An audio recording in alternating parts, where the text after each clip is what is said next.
Hi, welcome back guys. This is your friend, the Iron Fanfics, back with amazing fanfiction. This is the series of What If Expelled Deku comes back. Now before starting, please give this video a like and subscribe to the channel if you want more videos like this. Now let's get into the fanfic. Come on guys, it's about to start. Hagakure called as she bounced up and down in her seat, the flattening of the cushion the only clue she was there, as she was in costume at the time. You don't have to be so loud about it, Ojiro pointed out from the seat next to her. She knows that, Uraraka replied as she walked into the room. But this is the first annual hero ranking since we graduated. You can't blame her for being excited. There's nothing exciting about hearing about all the extras who lost to me, Bakugo said, slouching back in his chair. A good number of eyes rolled at that, but no one said anything. After all, in the 3 years the Hell Class, as the media had dubbed them, had been together, they'd tightened together and formed a close-knit, if dysfunctional, family. It was the only way some of them had even survived to this point. And while they didn't stick together 100% of the time after graduation, they still kept in contact. They had teamed up on occasion, some made it a point to work in the same agencies, and today was the first time all the surviving members were together at once. The reason was the hero rankings. This was their first year as fully fledged heroes, and they were eager to see how many of them made it into the top 50, so they all gathered together at Yaoyorozu's mansion to watch it together. Well, almost all of them at any rate. Shinso was on patrol at the moment, but he didn't care much for the rankings anyway. Thought they were a waste of time. In addition, he felt like he was something of a late addition to the group, having not been there for the USJ incident. And they knew that at least some of them were bound to make it onto the rankings. After all, their frequent harassment by the League of Villains meant they were already forced kicking and screaming into the public eye.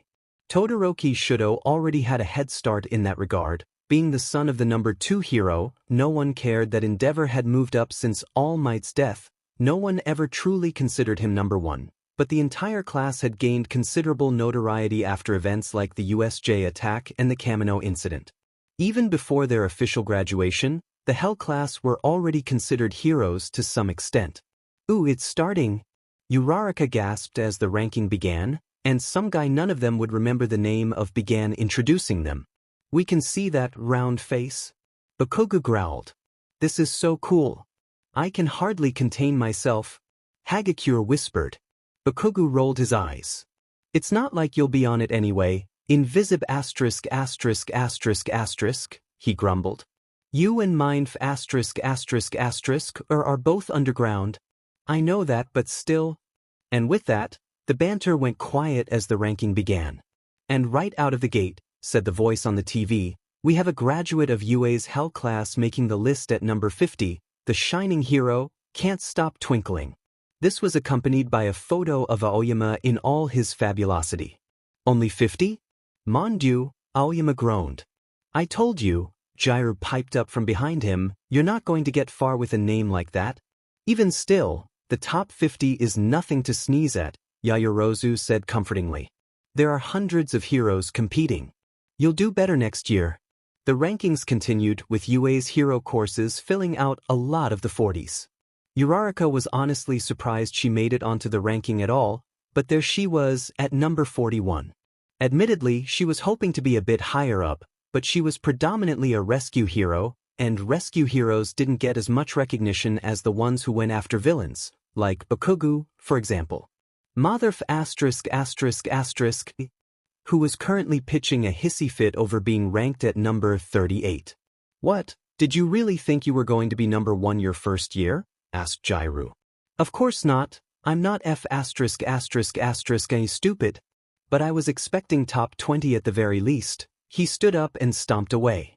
Wait, Baku bro. Kirishima called, you'll miss the dash. Don't care, he shouted as he slammed the door on the way out. One collective sigh of exasperation later, they turned their attention back to the screen. And at number 31, we have something special. A graduate from the Hamada Institute, and the first quirkless pro hero, the analytic hero, Sleeper Hit. As the announcer said this, a photo of the hero in question appeared on the screen. He had unruly green hair, large and deceptively innocent-looking eyes whose color matched his hair, skin dotted with freckles, and a steel guard around his lower face. The class began to murmur amongst themselves. A quirkless hero? Mina whispered. Is that even possible? Evidently it is, Ojiro responded. Wow, and he even ranked higher than Bakugo. That's so manly. Question? Kaminari asked. What's the Hamada Institute? I never heard of them. Yaoyorozu turned to face him. It's a smaller high school up north, in Akudo, she explained. Mostly they specialize in support, but they do have a smaller hero course. Interesting, Jairu said, lazily. Now if you hadn't been so busy chatting, you might have caught that they're going to interview him after the rankings. We should watch it, Uraraka suggested, with various voices of assent replying to her. They were all curious about the first ever quirkless hero, but Uraraka couldn't help but look at the plain, yet strangely appealing face on the screen. I swear I've seen him before. Maybe it'll come to me once I see him without that mask. The ranking continued on into the 20s. There were several congratulations when they announced that the number 27 spot went to the Frostbite hero, Promise. Shudo said nothing, just giving a neutral. Similar congratulations were offered when Kriati was announced to be sitting right on the number 20 spot, which Yaoyorozu humbly thanked them for.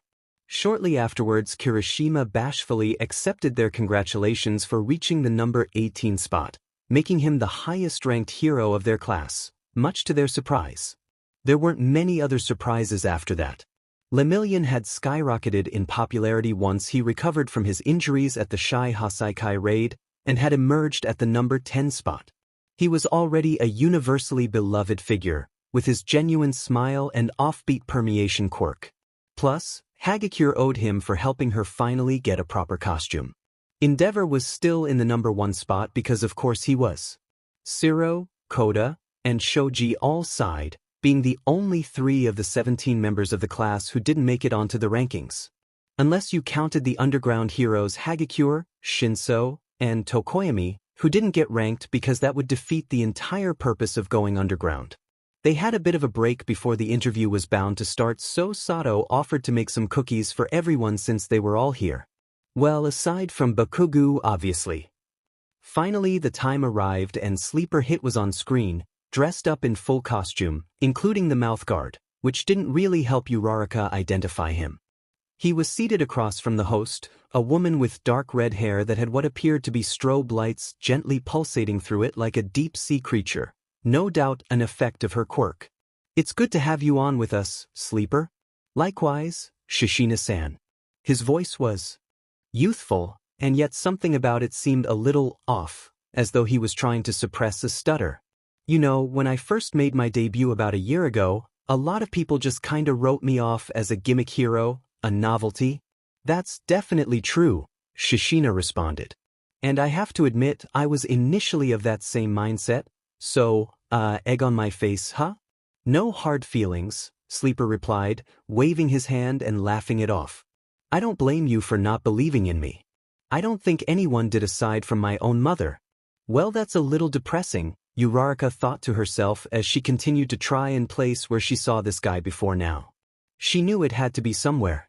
But that was before you almost single-handedly took down the Nensho cartel, wasn't it? Uraraka had heard about that incident.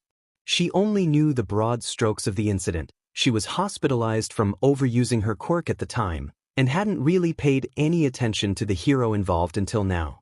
The Nensho cartel were a criminal organization that had sprung up in Mizudafu right under Yue's nose. Their crimes were marked by a propensity for civilian casualties and collateral damage, usually involving fire. That way the heroes were too preoccupied with getting the civilians to safety and containing the fire, and they weren't shy about taking hostages. But then one day, one civilian happened to walk a little too close to a heist in progress, and their leader immediately took him hostage, threatening to kill him if the police came any closer. They weren't counting on that civilian having taser gloves and a combination of smoke and flashbang grenades. With the element of surprise on his hands, Sleeper Hit took down a majority of the gang's strongest fighters that day, dealing a crippling blow that the cartel never recovered from and eventually led to their arrest. I've been told I'm kinda plain looking, he said, chuckling. And I don't stand out much. So it's not all that hard to get mistaken for a civilian. It kept happening a lot in my early career, and I hated it at first, but then I realized I could use it to my advantage. Which is why I refused to take off the faceplate for the interview. That strategy won't exactly work if I show my full face on live TV. If that's the case, then why not become an underground hero? Shishina pressed. Because that would defeat the entire purpose of my becoming a hero in the first place. Explain. It's no secret that quirk discrimination is a really big problem. Some people can juggle mountains and other people have a cactus for a head. People with undesirable or mundane quirks are told they don't measure up. Shishina nodded in understanding, likely having been teased for her unremarkable, purely cosmetic quirk. But it's even worse for people who don't have one at all, like myself. You've probably seen the statistics. I know I have. Heck, I've lived the statistics. Unemployment, depression, suicide rates, they're depressingly high for someone without a quirk. And when I became a hero, he went on, facing the camera, I wanted to show people that even if you can only, say, extend your neck half an inch, or change your eye color, or don't have any sort of power at all, that despite all that, you can do it. That's such a pure motive, Uraraka thought as she once again felt a little guilty for her own reasons for becoming a hero. She didn't feel as self-conscious about it nowadays, though, as her classmates and fellow heroes assured her there was nothing wrong with making a living. But here was Sleeper Hit, exemplifying the true meaning of the words hero. Well, I'd say you're succeeding in that goal so far, the interviewer said. Ever since that arrest, charities to fight quirk discrimination have reported a 138% net increase in donations. Wait, really? Sleeper said, his eyes widening, sounding genuinely surprised. I didn't know that. Uraraka giggled. He was just so gosh darn sincere. Well, it was a pretty recent report, Shishina chuckled, evidently also amused by his reaction. She sighed, her tone lowering a bit. You know, the Hamada Institute isn't very well known. A lot of people only take their hero course because they couldn't make it into UA or Shiketsu. And when they graduate, they don't really last long in the field. But despite all that, you rocketed from near obscurity to placing alongside UA's Hell class. Sleeper's face fell slightly, probably only perceptible to someone who was intently studying his face to figure out where she'd seen it before. Interesting. With that in mind, do you think you would have liked to have studied at UA had you been given the chance? The interviewer asked. Sleeper hesitated before he took a deep breath. Actually, it's funny you should ask that, he said, sounding strangely tired and bitter. Nah, that couldn't be it. I actually did make it into UA. Passed the entrance exam and everything. Qualified for Class A even. He did? But he looks roughly our age, Uraraka thought. The interviewer looked genuinely surprised. That would mean he would have, wait. Then how did you end up at Hamada? No way, it can't be. I was expelled the first day because I didn't have a quirk that would help me throw a baseball. It's that boy who saved me from the zero-pointer. The boy that Aizawa expelled the first day. For years earlier. Midoriya Izuku could hardly believe it even now. He thought for sure he'd flunked the exam, but out of nowhere, those rescue points propelled him from the single digits to being in the top class. He didn't even know rescue points were a thing when he went to rescue the nice girl from that rubble, which he supposed was the entire point of the exercise.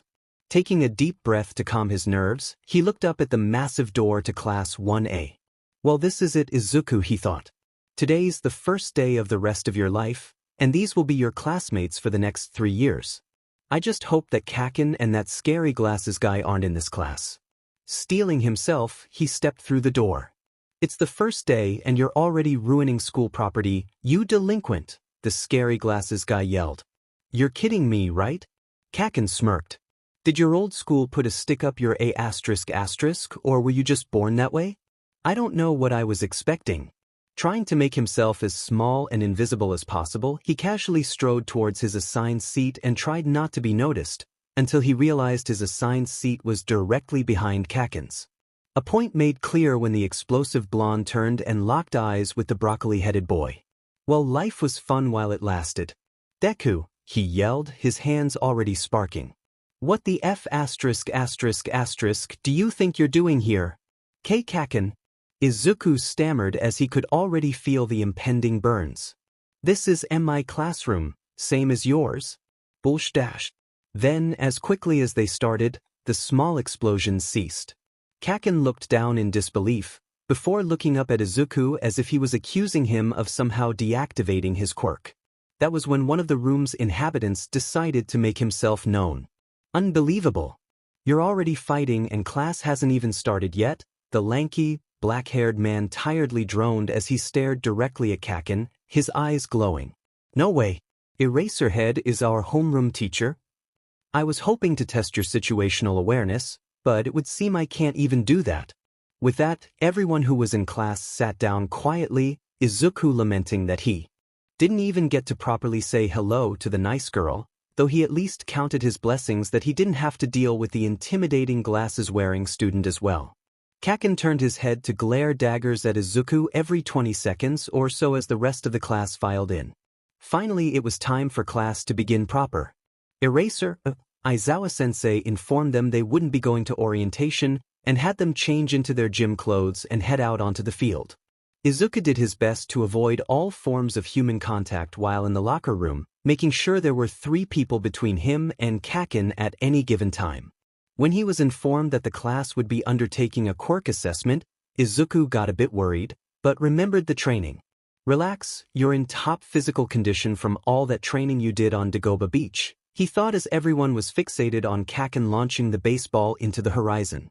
A lot of your classmates have non-physical quirks, you won't embarrass yourself too much. You've got this. Probably. I want to go.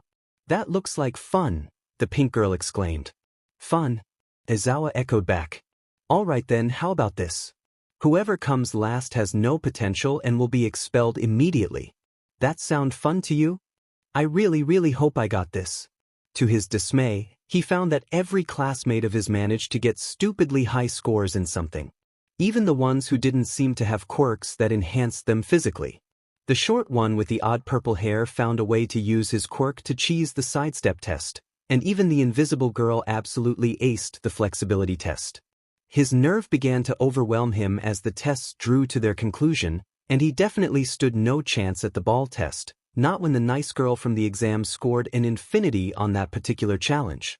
He was hoping, praying his mental calculations were incorrect when the final class ranking went up, hoping against hope that he was making things out to be worse than they were. 20 Midoriya Izuku.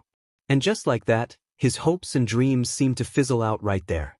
Well, you heard me, Aizawa said. Midoriya, pack your bags. You're leaving? Izuku was shaking, stammering, trying to find some way of salvaging the situation. The girl with the black ponytail gasped. He was serious? He heard her whisper to herself in shock. And don't bother trying to use your quirklessness as an excuse, the teacher added. I'm holding you to the same standards as all my other students. And you failed to meet them? Izuku just about had a heart attack.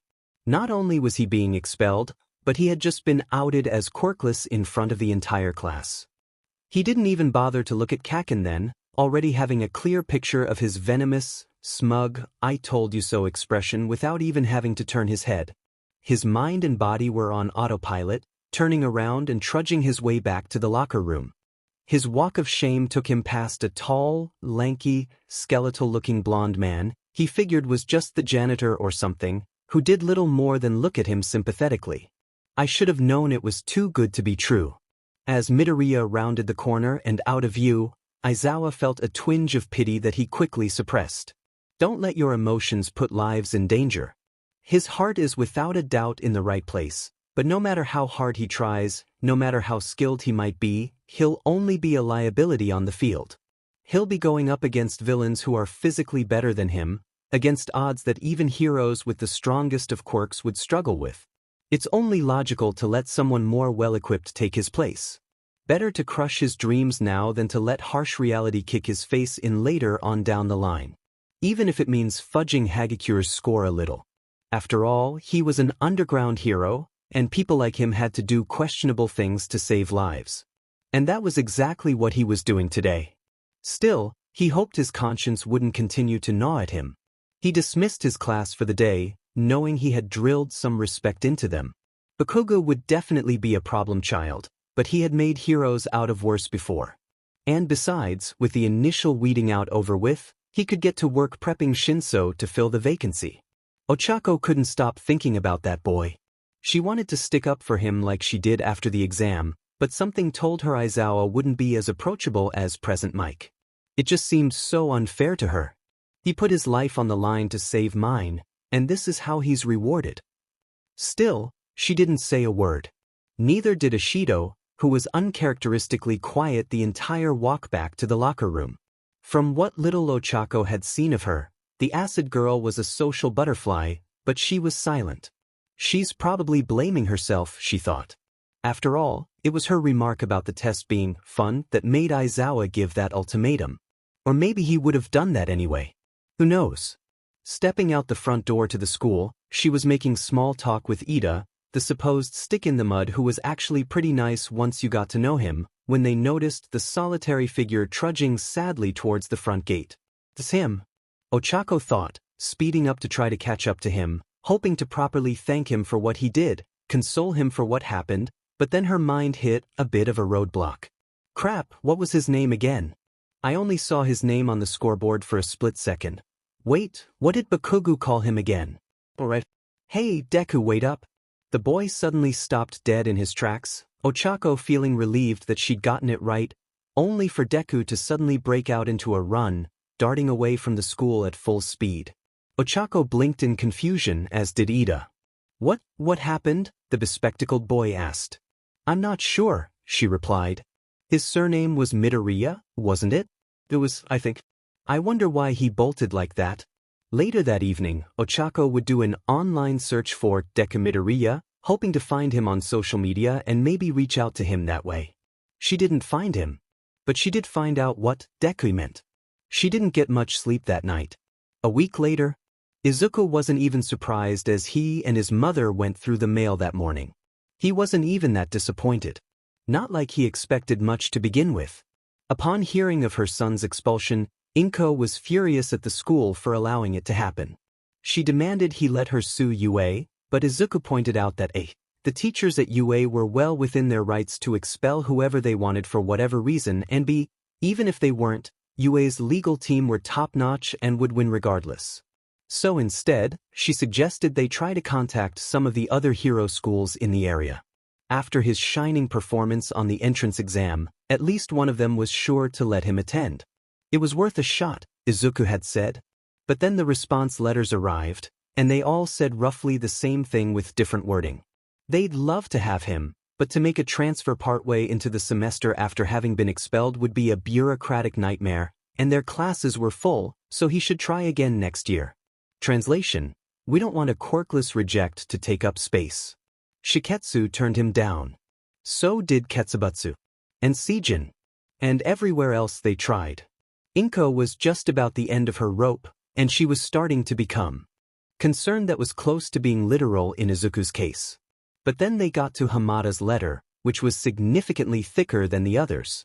Midoriya Izuku. Your message has been received, and we are pleased to inform you that your request for a transfer has been accepted. We would be honored to welcome you into our hero course. Enclosed within is the list of school supplies, required texts. Izuku was already tearing up by this point. Doors had been slammed in his face all his life, but fate had finally decided to leave a window open for him. It didn't matter that he only knew the Hamada Institute existed thanks to Googling all the hero schools within 200 kilometers of his apartment. He had another shot. I can still become a hero. As he prepared to enroll in Hamada, he slowly began to accept that maybe UA wouldn't have been the best for him after all. Kaken was still there, for one. He'd make a great hero, to be sure, but Izuku didn't think he wanted to have to sit behind him for 3 more years. Not to mention, the teachers and students were just as bad as the ones at Aldra. Aizawa had singled him out and humiliated him in front of the entire class, and the class had turned on him the second they found out he was quirkless. Even that nice girl had mocked him and called him by that dreaded nickname. So, in spite of his disappointment, he felt as though he had dodged a bullet. That feeling was only further cemented when word got out about the USJ incident. Hamada's walls were clean, sparsely decorated aside from the odd map, and much of the school was a silver-blue color. Occasionally there was a display case showcasing some piece of support gear designed by the Institute. One in particular Izuku stopped to gush over was the Kaiju Aura stabilizer worn by the retired American pro hero Fredzilla. He and his mother dropped by the principal's office to fill out some paperwork to finalize a few details regarding his transfer. Inside the office were a number of pictures of who he assumed to be some of the school's alumni. Very few of them were pro heroes, but one of them caught his eye, the biggest picture of all of them. Hanging directly above the principal's chair was a large framed photo of the school's namesake alongside two other figures.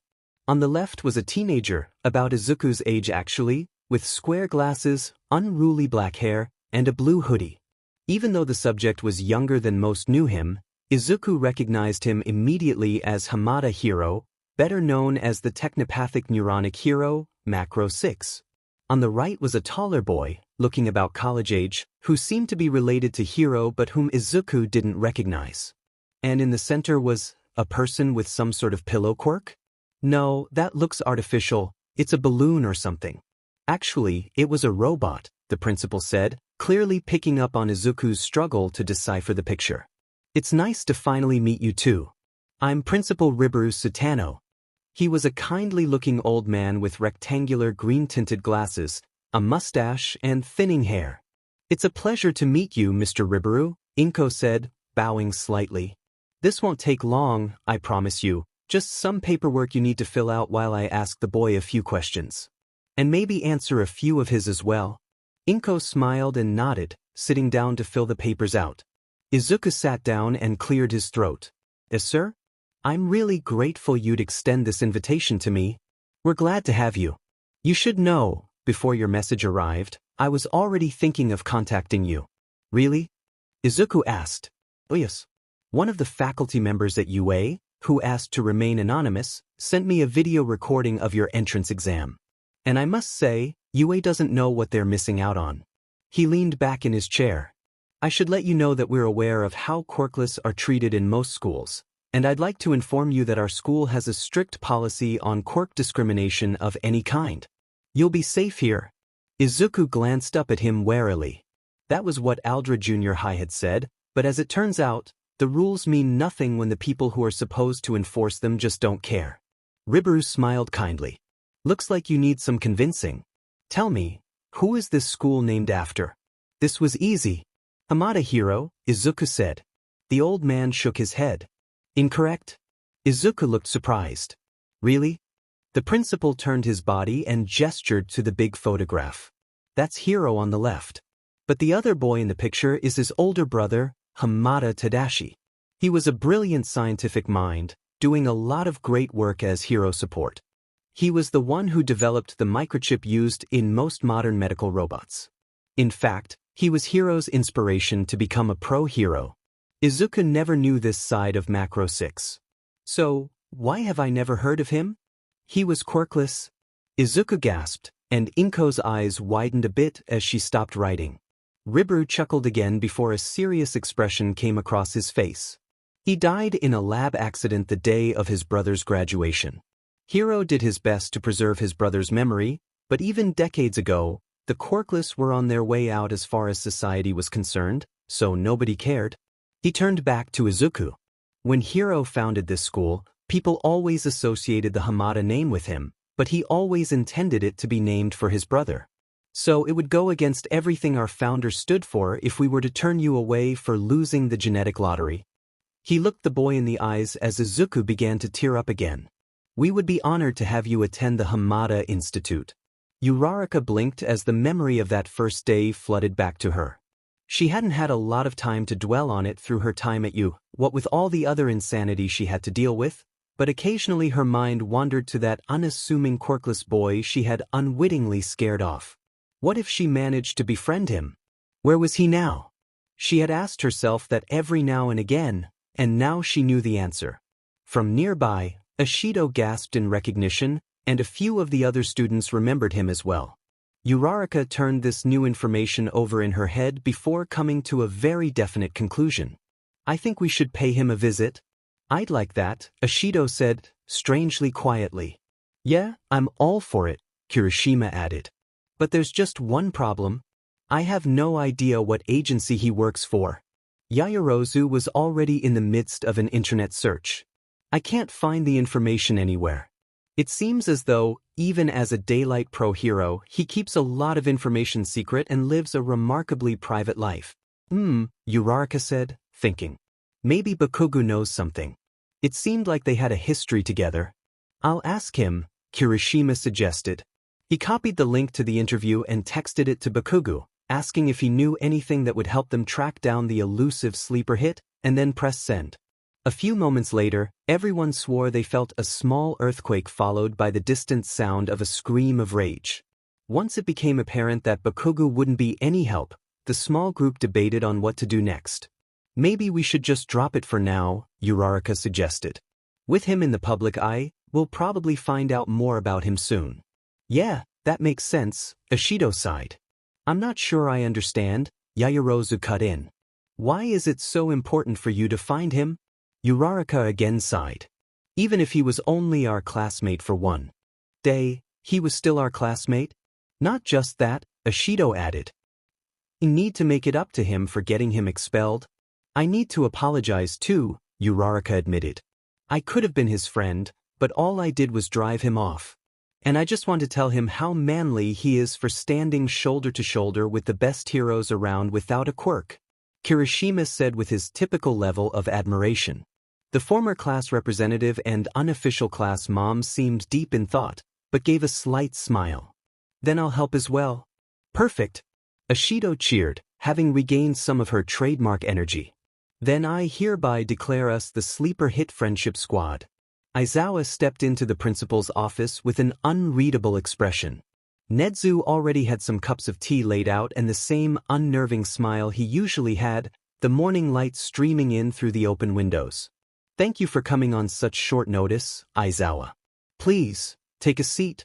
The erasure hero sat down and eyed his cup for a bit before looking up at the rat that sat before him. This is about Sleeper Hit, isn't it? Perceptive as usual, Nedzu said casually before taking a sip of tea. Aizawa sighed heavily. I'll say it. That boy was the worst miscalculation of my entire career. I'd certainly say so, Nedzu bluntly replied, putting the cup down. Are you aware of what's happened since Sleeper Hit's interview? I can't say I am, Aizawa admitted. Really? Nedzu asked, actually sounding a little surprised. In the 2 days since the interview, there's been a bit of an uproar against UA. As it turns out, people aren't exactly happy with the idea that you can be arbitrarily kicked from the hero course even after having passed the exam. All from one student? Not quite. As it turns out, there are quite a few expulsions, 9 at my count, not counting our good friend Midoriya, with a similar story. Passed the entrance exam fair and square, expelled for not having a particularly useful quirk, accepted by another hero school.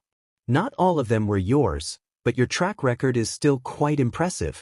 And no one thought to call attention to this before now? Aizawa asked incredulously. Oh, of course they did. But UA's reputation as the highly prestigious school that trained all might and endeavor shielded it from those criticisms. Of course, none of the other would-be alumni had the same unique quirk status as Midoriya, or a place within the top 50. And those complaints are starting to gain quite a bit more attention. Nedzu got out of the chair and began pacing. So, as you can imagine, there's been a pretty huge demand for a reform of UA's system. As there always is, of course. You and I both know how prejudiced UA's curriculum is towards people with strong quirks, but the board of directors has made sure that system remains in place. Of course, now that we actually have a solid example of how badly our system can fail, we can't continue to keep going on as though nothing is wrong. Aizawa flinched. A part of him wanted to defend his actions, say that the exam scores weren't a measure of sustained effort, that it only exists to weed out the truly hopeless candidates, but he said nothing. Though part of the blame rests on me, I fear, Nedzu continued. Up until now, I have been mostly content to give teachers free rein to govern their classes how they see fit. I have up to this point trusted your judgment, but that approach won't work quite as well anymore. So there are going to be changes with UA going forward. And I wanted to let you know you won't be able to govern your class quite as freely, starting next semester. That won't be necessary, Aizawa replied with a heavy sigh. I'm resigning my position. Really? Nedzu asked, legitimately surprised. I wasn't going to punish you too harshly. Your actions, while questionable, were still well within your rights as a UA teacher. I know that. But this most recent mistake of mine has had more severe consequences than just sabotaging UA's reputation. Nedzu raised an eyebrow. Go on.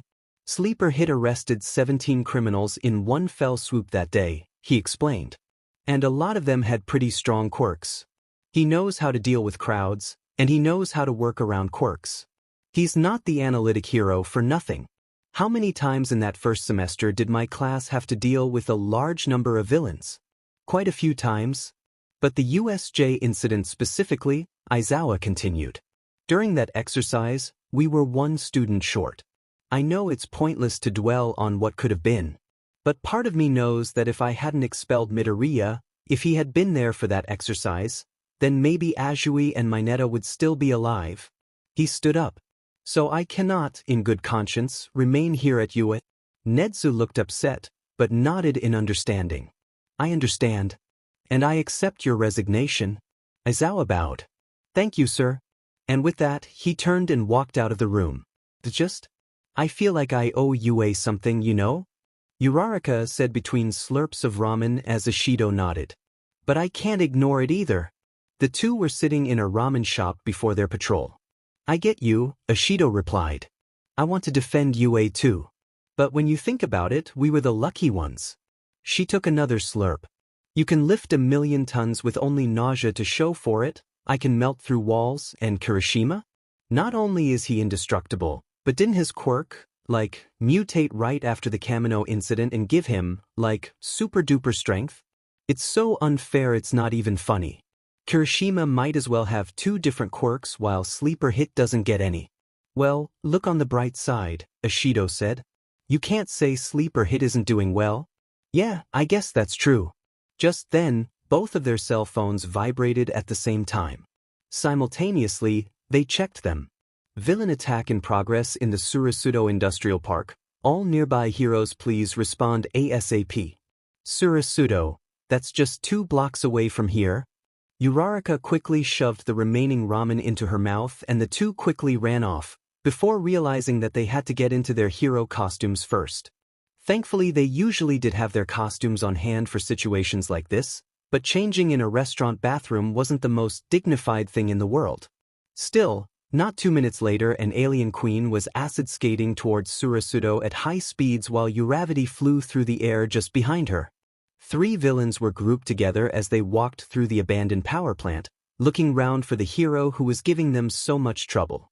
When they first arrived they made the mistake of splitting up to cover more ground, but the heroes showed up much sooner than they were expecting, and one of their number had already been soundly knocked out. The tallest and largest villain had spikes all over his arms that seemed to be formed from his skin. He was wearing a bulletproof vest and camo pants, and his dark blue hair covered his eyes. The shortest one of the bunch, who seemed to be made entirely of red rocks, looked around with his beady little eyes as he stomped alongside his skin-spike comrade. The third, a lankier man with a visor and a black hoodie, kept his cool as he took the lead. "Look alive, men," he said confidently. "He might have got the drop on us, but he doesn't have the element of surprise anymore." "He's just quirkless, isn't he?" the spiked one asked, cracking his knuckles. "Let's not be too hasty, Horn Toad," the visor one said. "Just because we have the advantage doesn't mean we automatically win. You saw what he did to Chameleon."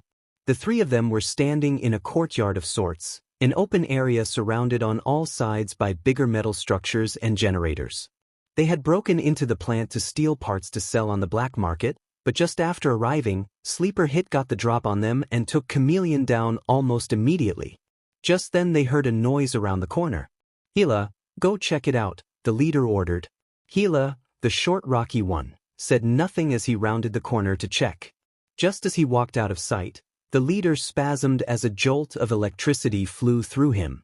Horn Toad turned around and saw that he had been hit by the cable of a stun gun fired by Sleeper Hit, who was already in the process of charging towards Horn Toad.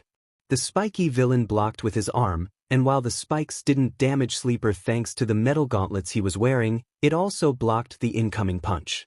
Sleeper went for a low kick to knock Horned Toad off balance, but as Horned Toad tripped he quickly rolled backwards and got to his feet, before charging at Sleeper. The green-haired hero dodged out of the way, using the momentum to spin around and launch another gauntlet-clad punch at the villain's head, who again blocked it with one of his arms. At least the gauntlets are doing their job so the spikes aren't hurting me, the hero thought as the exchange of blows continued, neither combatant gaining on the other as the visor-wearing leader was still unconscious and Gila hadn't returned. Your armor won't save you forever, Horned Toad taunted as he swung his arm again. These spikes are tough, and if they do break, they regrow almost instantly. I know, I figured out your quirks before I got here, Sleeper thought. If I can just move the fight indoors, then I can use the surprise. Sleeper whipped around as the rocky form of Gila was barreling towards him. He just barely managed to get out of the way before being crushed. He thought that Gila would crash into Horned Toad, but to his shock, Horned Toad's quirk also seemed to enhance his strength as he caught Gila, rolling with the impact like one would when catching a baseball, and flung him right back around at Sleeper. Thankfully his aim was off, but Sleeper was still doing mental calculations at a rapid pace. Okay, Horned Toad has super strength. Good to know. I can defend against Horned Toad just fine, but I need Gila out of the equation. I only have so many grenades, my taser won't work against him. And I need to take them down before Basilisk recovers. Gila's super durable and strong, but he's made of rocks. No wait, his entire body isn't rocks. I can see organic bits like his eyes and mouth. But his arms don't seem to bleed or bruise or have fingernails, and his arms aren't proportional to one another. Of course, his limbs are pure rock, but on the rest of his body it's just a layer of rock around his flesh. And I thought that Gila's composition looked different in the older photos I've seen, but his rocky body is the same color as the soil in the nearby park, which means that the rock erodes and chips off like a human loses skin cells. That means I can incapacitate him without permanently injuring him if I break off his arms. If I can get in close, I can identify natural cleavage planes and strike there. Sleeper grabbed a grappling hook from his belt and fired it at Horned Toad, the cable wrapping around Horned Toad's legs. With the spiked villain temporarily restrained, Sleeper turned away and charged at Gila, who gestured in a come-at-me manner. Sleeper gritted his teeth, knowing he was going to be taking one good solid hit to the face before the day was done.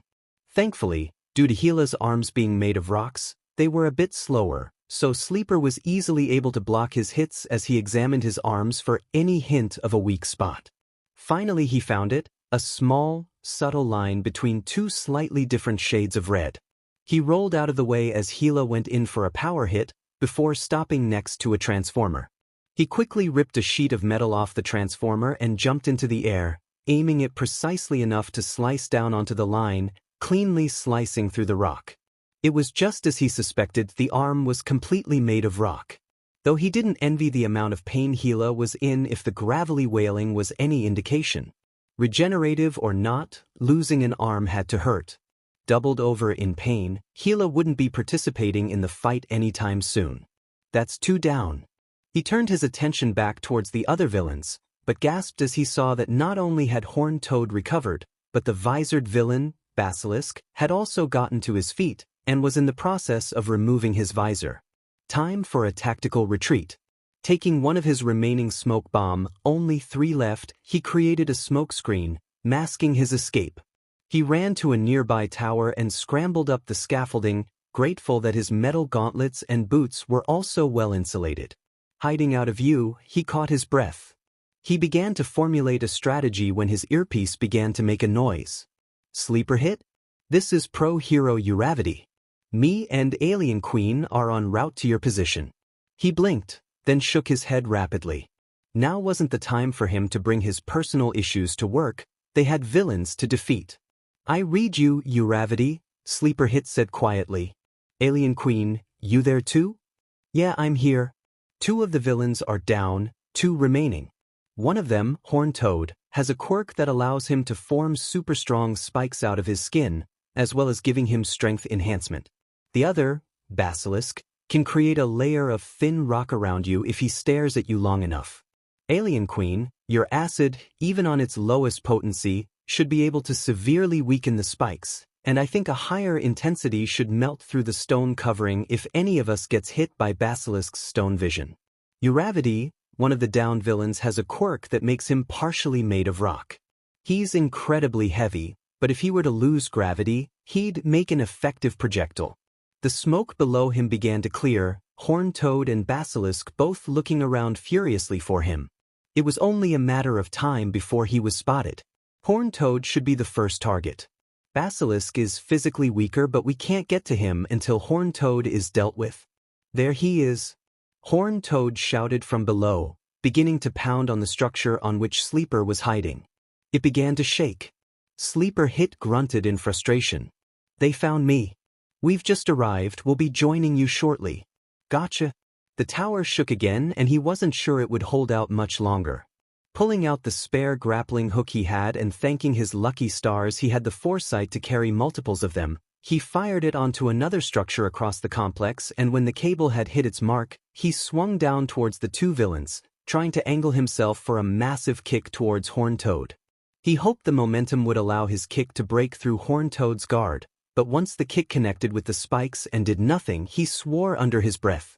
The impact dislodged the grapple gun from his hand as Horned Toad swung the arm around and flung him into the air. As he tried to angle himself for a slightly less painful landing, he suddenly felt himself hitting something soft and pink. He also noticed he had stopped falling, and that was when he realized who had caught him. I got you, Uravity said. Sleeper Hit nodded. Right? And Alien Queen is on the ground? Uravity nodded. Right? Let's get back down to ground level. The two of them descended, Uraraka using jets of air to redirect herself like astronauts did, and they landed near Alien Queen, who left a trail of acid behind her from her entry. The three of them assumed a battle stance as the two villains did the same. They stared each other down before Alien Queen suddenly launched a spray of acid towards Horned Toad. As usual, he used his big, beefy, armored arms to guard against it. As soon as the acid was on its trajectory, Sleeper Hit darted forward and punched with his gauntlet. Horned Toad smirked until the punch struck his arm unimpeded and sent him reeling backwards. When the acid began to work on the spikes, Horned Toad didn't feel it. In much the same way that hair on the outside of the body doesn't have any nerves, and don't feel pain unless the parts inside the skin are pulled, he didn't feel any pain from his spikes, and didn't realize what happened until he felt the cold steel of Izuku's gauntlet combined with the tingling on the rest of his arm. Basilisk's eyes widened under his visor before noticing Uravity running towards where Hila was lying unconscious, and took off his visor and glared. Uravity was about to touch Hila to make him weightless, but suddenly her feet stopped moving. Then her legs. She looked down and saw rock begin to creep up her body. She struggled to free herself, but it was pointless. I'm having a bit of a situation over here. Sleeper Hit heard her voice in his earpiece and struck Horned Toad with a powerful punch to knock him away so he could look back. Alien Queen, use the acid to dissolve that rock. Though wait until it completely covers her, wouldn't want to accidentally give her a full face of acid. The acid hero nodded and skated towards Uravity, who had heard Sleeper's instructions over her earpiece, reminding herself that he knew what he was doing. She caught a glimpse of Alien Queen rushing towards her before she was covered completely. Meanwhile, Sleeper Hit readied his stun gun again. It was running low on power, and he had hoped to recharge it, but the villains hadn't given him any room to breathe. He did, however, have a little bit left. So when Horned Toad ran towards him again, he took the shot. Without the spikes to intercept it, the electricity shot through Horned Toad and sent him to the ground, allowing Sleeper Hit to turn his attention to Basilisk, who was so fixated on petrifying Uravity that he didn't notice until the last second that he was about to be decked in the face with a metal gauntlet. His expression only lasted a split second before the ironclad punch sent him to the pavement, but it made this whole incident worth it in his opinion. Horned Toad, it turned out, was much better at recovering than Basilisk was, and immediately got back onto his feet and readied his fist to clean Sleeper Hit's clock. The hero was about to dodge before he heard Uravity's voice behind him. Duck? Sleeper Hit did as he was told, and dropped just as the still unconscious body of Hila flew over him like a cannonball, slamming directly into Horned Toad's chest, launching him backwards into a wall, where they impacted with a loud crash. And release. Both villains immediately fell out of the crater they made in the wall and dropped to the ground. Sleeper Hit took off his faceplate, letting it hang around his neck so he could catch his breath a bit better. He pulled out his phone and dialed the police to let them know they could come in and make the arrest. As he did so, Uraraka and Ishido looked at each other and nodded, before walking towards him. As Midoriya hung up the call, he turned to the two girls with a raised eyebrow. Uraraka began. "It's nice to see you again, Midoriya." Midoriya's reaction was unreadable as he looked between the two.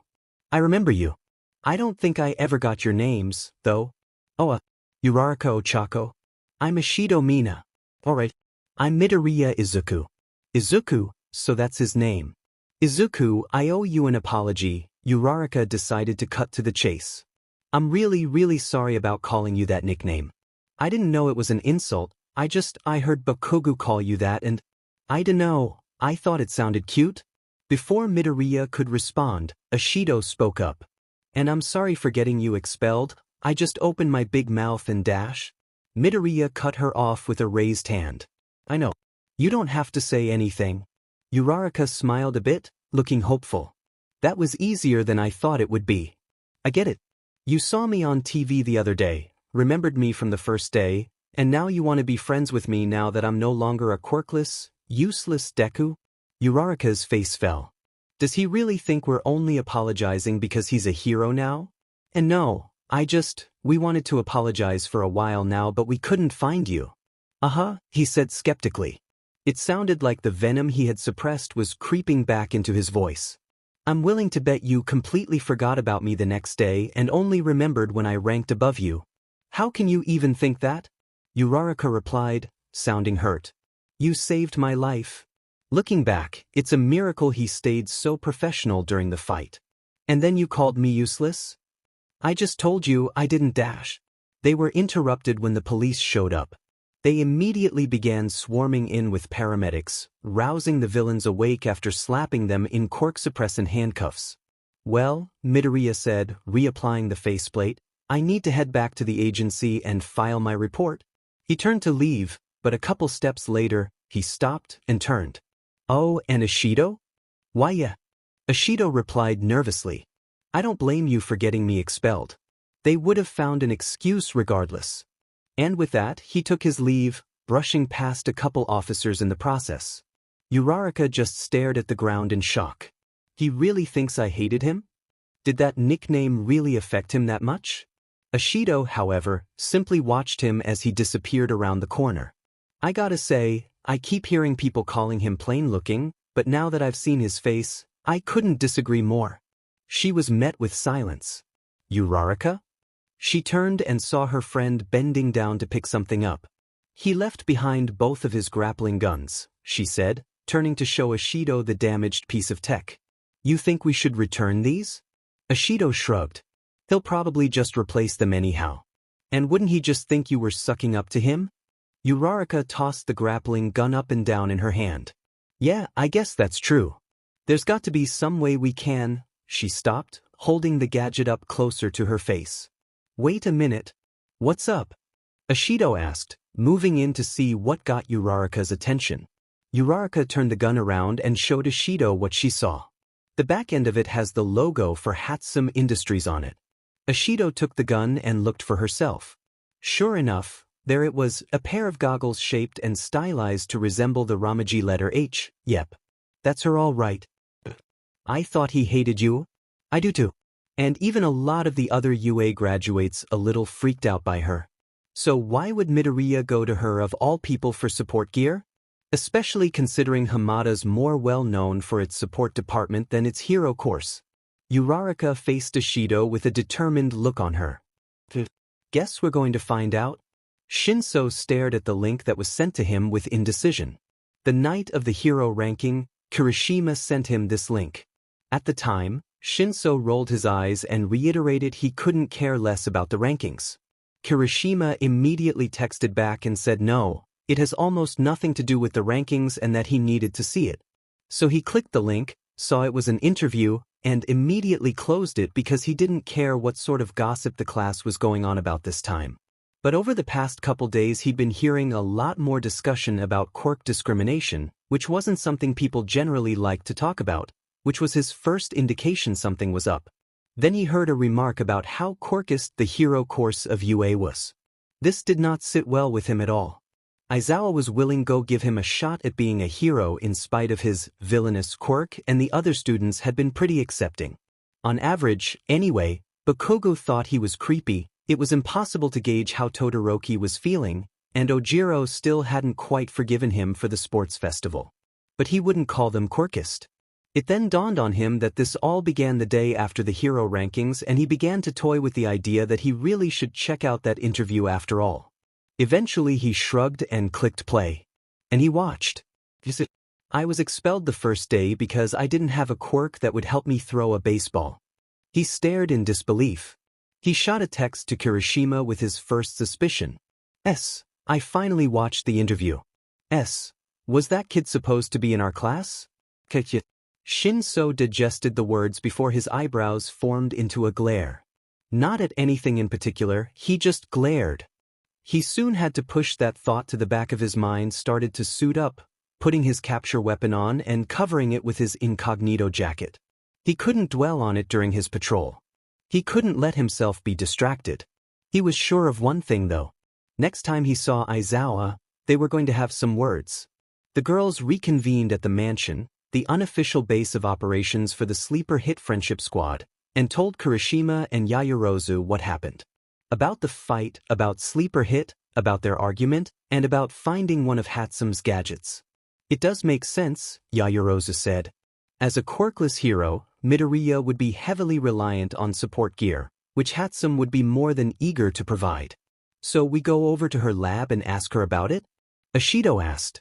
Because I'd rather not, if it's all the same to you. My ears are still ringing from the last time I went over there. I'll go, Kirishima volunteered. My quirk means I'll be the least likely to get hurt if anything explodes. Even after graduating, Hatsume has always maintained that catastrophic malfunctions are a mere stepping stone to scientific breakthroughs. You sure? Uraraka asked. I'll be fine, Kirishima responded with a toothy grin. Don't worry. With that he stepped out. Just then, the rich girl turned and saw Uraraka with a downtrodden expression. Uraraka, she asked softly. Is something wrong? Uraraka turned to her. Oh, it's nothing. Don't worry. Is it about how Midori yelled at you? Ashido asked. Yeah, it's just that. Wait, Midori? Uraraka asked as she did a double take at the cutesy nickname. Whatever. It's just, the more I think about it, the more I'm worried. He might have been right. About what? That I'm only trying to reconnect with him to clear my own conscience. The other two girls looked at each other before Ashido spoke up. Ochako, you didn't actually forget about him, did you? Of course I didn't, Uraraka said, flustered. He saved my life at the exam. But I couldn't find him after she rubbed the back of her head. Made him think I hated him. He didn't have any social media or anything that I could find. That makes a distressing amount of sense, Yaoyorozu said. As someone without a quirk, he likely got bullied enough physically that he didn't want to open himself up to cyberbullying. That's awful, Ashido whispered. She had been bullied in junior high for her appearance, and while she would later come to accept her outlandish looks, which inspired her hero moniker Alien Queen, Midnight's opinions be damned, she wouldn't wish it on anyone. It was then that she had a thought. Do you think he made friends at Hamada? Hard to say, Yaoyorozu replied. I did some research and evidently they take their anti-discrimination very seriously. So he likely wouldn't have been bullied. But at Uraraka realized, he was bullied, or thought he was anyway, in what was supposed to be a safe place, by people he let his guard down around. She gasped. Oh no. Midoriya might have closed himself off and refused to make friends, and it's all my fault. Ashido picked up on the tears forming in her friend's eyes. Ochako? I really hope I'm wrong, Uraraka whispered. But if I'm right and he never made any friends, then we'll just have to fix that, she finished with a look of determination in her eyes. Ashido grinned. That's the spirit. Hatsume Industries wasn't a particularly tall or luxurious building, by any means. In fact, One might go so far as to call it an eyesore, covered in reinforced metal plating that clearly didn't all come from the same source. Kirishima walked through the front doors and was immediately bombarded by the sounds of machinery, power tools, electrical currents crackling through wires, computers beeping. Luckily, working with Bakugo a lot meant that he employed ear protection on his costume. Taking the elevator, he descended to the lower basement level, where he knew Hatsume would be working. And working there she was, welding some metal together for what looked like some kind of gauntlet. She looked up as she noticed the new arrival and smiled. "Hey, Mr. Bulletproof. What brings you here?" she asked. Kirishima chuckled at the nickname, recalling the memory of the incident that gave him the name before he got a serious look on his face. "I just wanted to ask you a question," he said. "Are you in the middle of something?" "Nah," Hatsume replied, rummaging through a drawer for some wire. "Just killing time until my boyfriend gets off work. I need him to watch the workshop while I go pick something up." "She's got a boyfriend?" Kirishima thought before getting back to the task at hand. "I was wondering, you made some gadgets for Sleeper Hit, right? But I thought he hates you." "Oh, he does," Hatsume replies nonchalantly. "Not me though. It's an interesting story, actually." "Oh, I'm sorry," she said, looking a little flustered. "You probably don't want to hear the full story.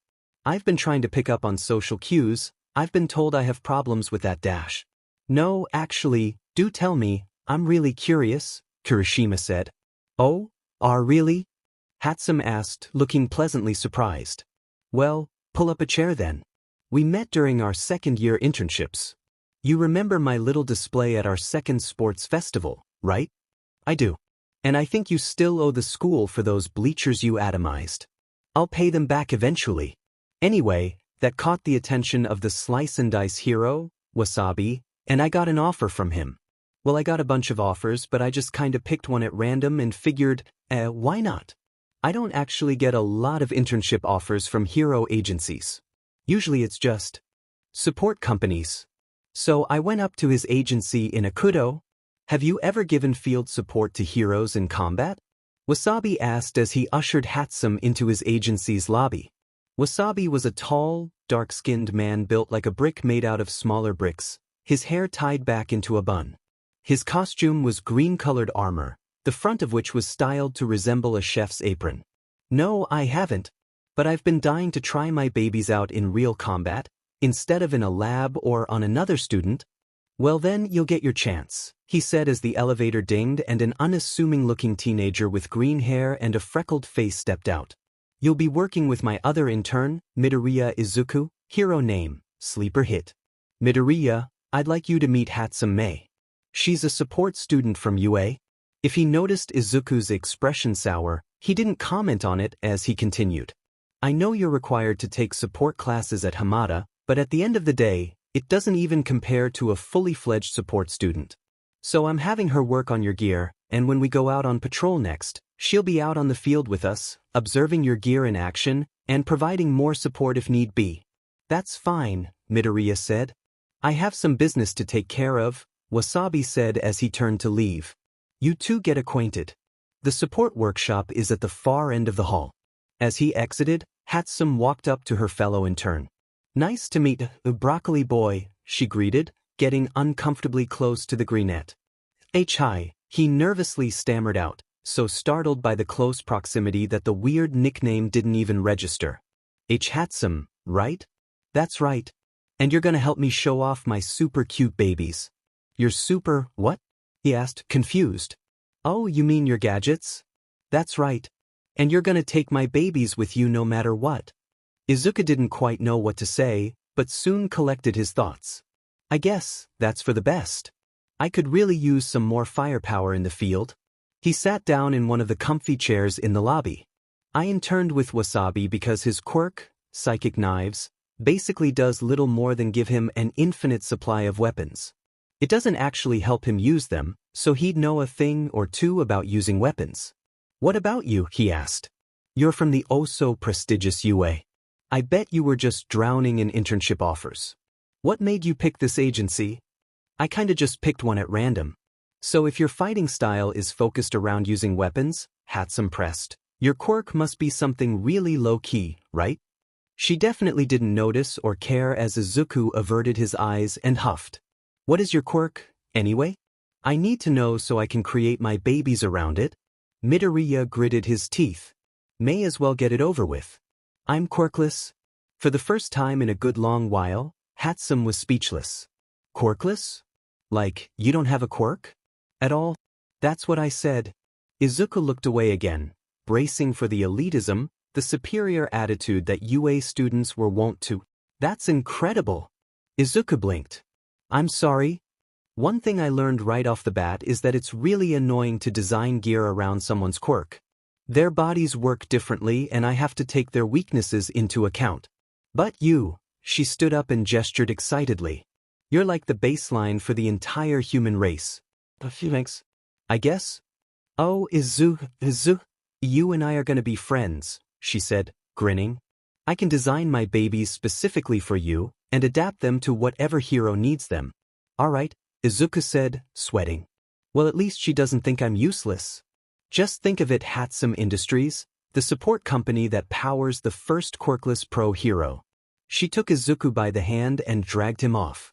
Now let's get to work on your gear, so I can introduce you to some of my newest babies. Izuku soon found himself in a workshop, standing still as Hatsume began making adjustments to his all-purpose utility gauntlets, designed by the one and only Hatsume, as he was wearing them. Almost got it, she said as she tightened a few bolts. Trust me, after you see my babies in combat, you won't want to go a full day without them.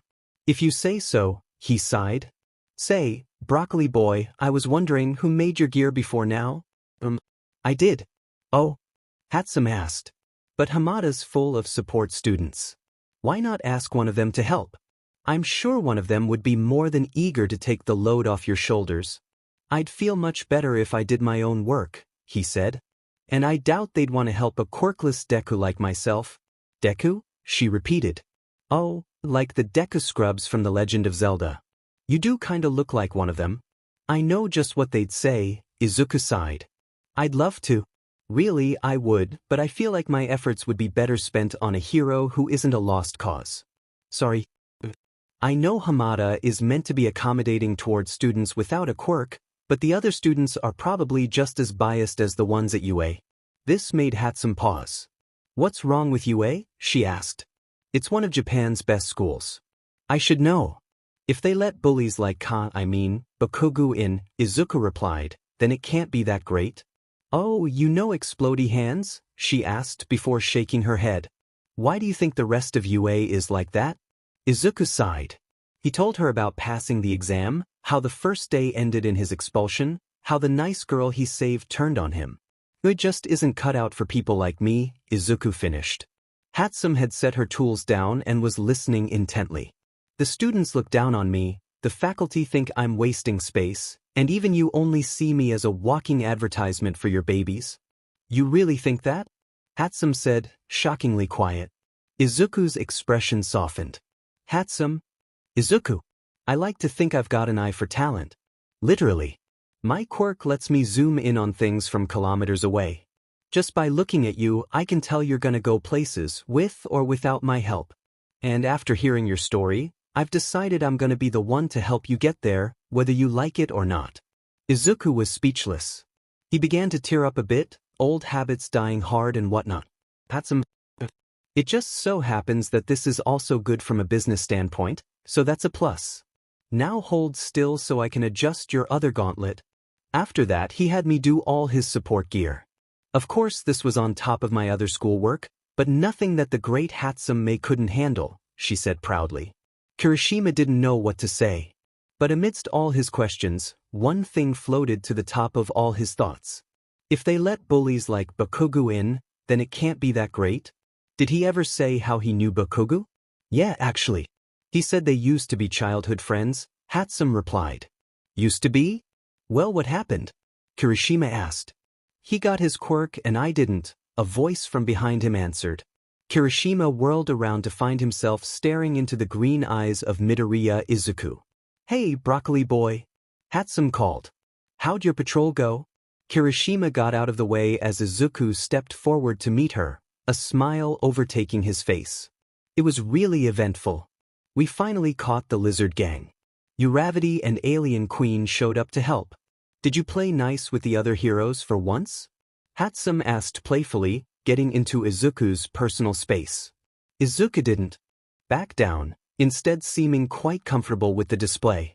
I mean, I tried, Izuku replied. Hatsume giggled. That's all I ask, she said before leaning in and giving Izuku a kiss on the cheek. Kirishima was legitimately surprised that Hatsume's boyfriend was sleeper hit of all people, and more than that, he was impressed that Midoriya stuck with her in spite of all her various eccentricities. So manly, he said to himself.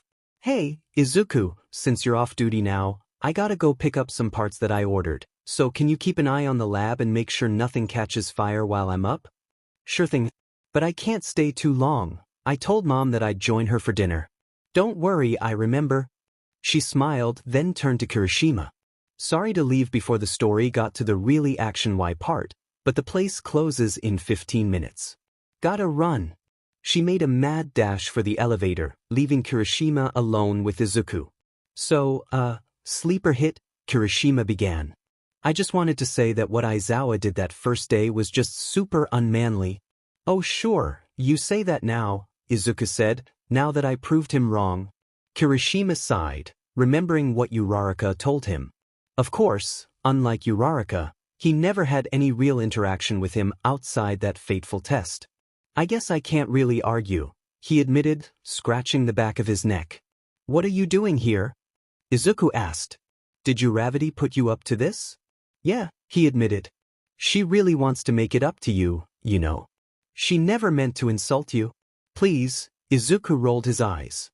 You honestly expect me to believe that she'd see nothing wrong with calling me useless? Maybe it just didn't occur to her, Kirishima suggested.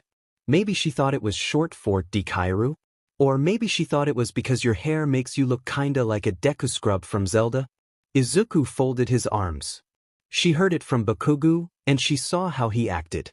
There's no way she thought it was just some cute nickname. Kirishima was reminded of what Hatsume told him. He said, Midoriya, did Bakugo bully you? Midoriya was about to respond before he paused. What's it to you anyway? Why do you care? Because sticking your nose into other people's business is what being a hero is all about. Even if he did, what makes you think I'd tell you? If you don't, I'll just ask Hatsume what she knows. And I'm guessing she's not as good at keeping secrets. The two faced each other silently for a good long while before Izuku relented. Yeah, he bullied me. Every day since we turned 4. Kirishima was shocked. Just because you didn't have a quirk? He thought that since I was trying to become a hero despite my handicap, I was looking down on him, thinking I was better than him. He was so used to being top dog that he couldn't stand the idea of anyone being above him. He'd use his quirk on me, he'd destroy my notebooks, he made sure none of the other kids wanted to be around me. He couldn't go a single day without harassing me. He used his quirk on you? Like at school? Didn't any adults do anything? Oh, they'd do something all right. They'd chastise me for being clumsy. Or they'd just give Bakugo and his friends a stern talking to and leave it at that. And what do you think they did to blow off steam? He chuckled bitterly. The teachers didn't want to jeopardize the career of a kid who was born to be a hero. So they just looked the other way. Kirishima looked horrified. Bro, but you didn't tell anyone even when you became a pro? When you knew people would believe you? I wanted to. I really did. Even back then, I so desperately wanted to tell someone. But then, right as I got the courage to speak out, Kamino happened. Kirishima paled. That was when.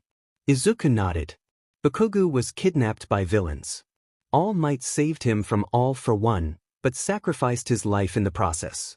As much as I want Bakugo to be punished, I can't undermine All Might's last act of heroism by revealing that the boy he saved abused a quirkless kid for most of his life. I just can't do that to the #1 hero. Kirishima gritted his teeth. Bro, I can't believe it. All this time, I thought you were so manly. I tried to be your friend, but this whole time, no wonder that nickname affected you so much. I was bullied in junior high too, Kirishima said. Me and Ishido. Alien Queen? Yeah. We both hated bullies, and we both swore to become heroes to fight them. And to think, Bakugo, my classmate, my friend, was one of them. The two of them were silent for a good long while. "Thank you for believing me," Izuku said. "It's what a real hero would do," Kirishima replied. "I'd better get going now. Are you sure you don't want to tell someone what happened to you?" Izuku nodded. "I'm sure. I hate Bakugo, but I just like All Might too much, right?" Kirishima turned towards the elevator, but hesitated. "For what it's worth, I think it's really manly that you became a hero without a quirk." For the first time since the two were left alone, Izuku smiled. "It's worth more than you know." The elevator dinged. Kirishima stepped inside and waved goodbye, before being taken back up to the first floor. "I guess there's some hope for UA's students after all," Izuku thought. Crap, I forgot to ask him about All Might's quirk. I had so many questions. "I'm only going to say this one more time, lady," the mugger said menacingly, his knife brandished, his quirk causing steam to blow from his mouth as he spoke. "Hand over whatever you got and we can both walk away." "Look, I swear, I don't have anything," the terrified woman said, her voice lost in the echoes of the alleyway they were in. "Wrong answer, lady." "Hey, what's going on over here?" a voice from behind asked. "Why don't you mind your own tch? Let the woman go and turn yourself in to the police." The mugger robotically dropped the knife to the ground and walked out of the alley. Shinso, known in the underground as the persuasive hero, Blackout, checked to make sure the woman was all right, then phoned the police department that there was someone on his way over. With that, he left the alleyway and was about to continue on his normal patrol route when a familiar presence approached. "I saw someone walk out of the alley towards the police station. I assume that was your handiwork?" Shinso turned and there was Aizawa, in all his scruffy glory. The persuasive hero frowned as he met the eyes of his mentor, the man he was currently feeling quite conflicted about. Even more so since he rewatched the interview and realized there was something that didn't quite sit right with him. "It was," Shinso replied. "Mind if I joined you on your patrol for a bit? I needed to talk with you about something." Aizawa nodded, and Shinso got the feeling his former homeroom teacher knew exactly what was eating him already. The two walked down the dimly lit road, not standing out much alongside the odd drunkard. "So I saw that interview the other night," Shinso said, not wanting to beat around the bush. "When you said that there was a vacancy in the hero course that first day, that was him, wasn't it?" "It was," Aizawa admitted. "Not that it mattered much after you. Sleeper Hit was in the same boat as me," Shinso continued. "Told all his life that he couldn't be a hero. For different reasons, admittedly, but still. I saw him as a liability," Aizawa said. "I know now I was wrong, benefit of hindsight and all, but in my defense, he did get the lowest score on the assessment test. I told them the consequences for failure. Out of the initial 20, he had the least potential in my eyes." "That's a lie and you know it." Aizawa whipped around so fast Shinso thought he might have got whiplash. Later on in the interview, Shinso said, he explained just what kind of training he did. Over the course of 9 months, he single-handedly cleaned Dagoba Beach. And according to the people who saw him do it, he didn't have any equipment. There were rusted cars on that beach, Aizawa. Rusted cars. You have to be in peak physical condition to move one of those even a little. So tell me how he managed to get a lower score on the fitness test than Hagakure, who's a good gymnast but otherwise physically average. Aizawa avoided Shinsu's piercing gaze, unable to find an answer. "You wanted me in the hero course, so you had to get rid of someone to make space. And you wanted to keep the girl with the stealth-based quirk. So you cheated." Aizawa sighed and looked down at the sidewalk. "I won't deny it. But Shinso, all I wanted to do was give you a chance. And in doing so, you ripped that chance away from someone who deserved it just as much," Shinso pressed. "You didn't even move him to Gen Ed, you just kicked him straight out." In that same interview he said that an anonymous UA faculty member put in a good word for him at Hamada. If it hadn't been for them, you might have taken away his future. Aizawa slowed to a stop, prompting Shinso to stop and turn his face to look at him, curiously. "Aizawa, you said it yourself, he didn't have zero potential. I recognized that even then. I made an executive decision and expelled him, but I wasn't going to leave someone with potential completely to his own devices. So that night, I tracked down a video recording of his performance during the entrance exam and sent it to the principal of Hamada. Shinso whipped around to face him completely. It was you? I figured that Hamada would be a more suitable learning environment for him, he explained. That's why I fully expelled him instead of moving him to Gen Ed. Oh, I see, Shinso drawled accusingly as the two continued their walk. You admit he had potential. Just not enough for UA. Not enough for you. In case you've forgotten, UA isn't some community college that'll accept just anyone. I had the right to be selective of who got to stay, Aizawa defended, though even he didn't know why he bothered. He already knew full well he'd made a grave mistake. He did pass the entrance exam for the hero course, did he not? Shinso continued. Even I didn't manage that. If I'd passed the exam, and there was another Gen Ed student with a quirk you thought was more useful than mine, would you have expelled me too? Aizawa, once again, fell silent, not sure exactly what to say. There was a lot he wanted to say. He wanted to say that of course he wouldn't. But deep down, he knew that if he hadn't known Shinso before he enrolled, if Shinso had been just another UA student to him, he might have kicked him down to Gen Ed at the very least. I don't know. The two of them arrived at a four-way intersection as the light began to change. Look, Shinso.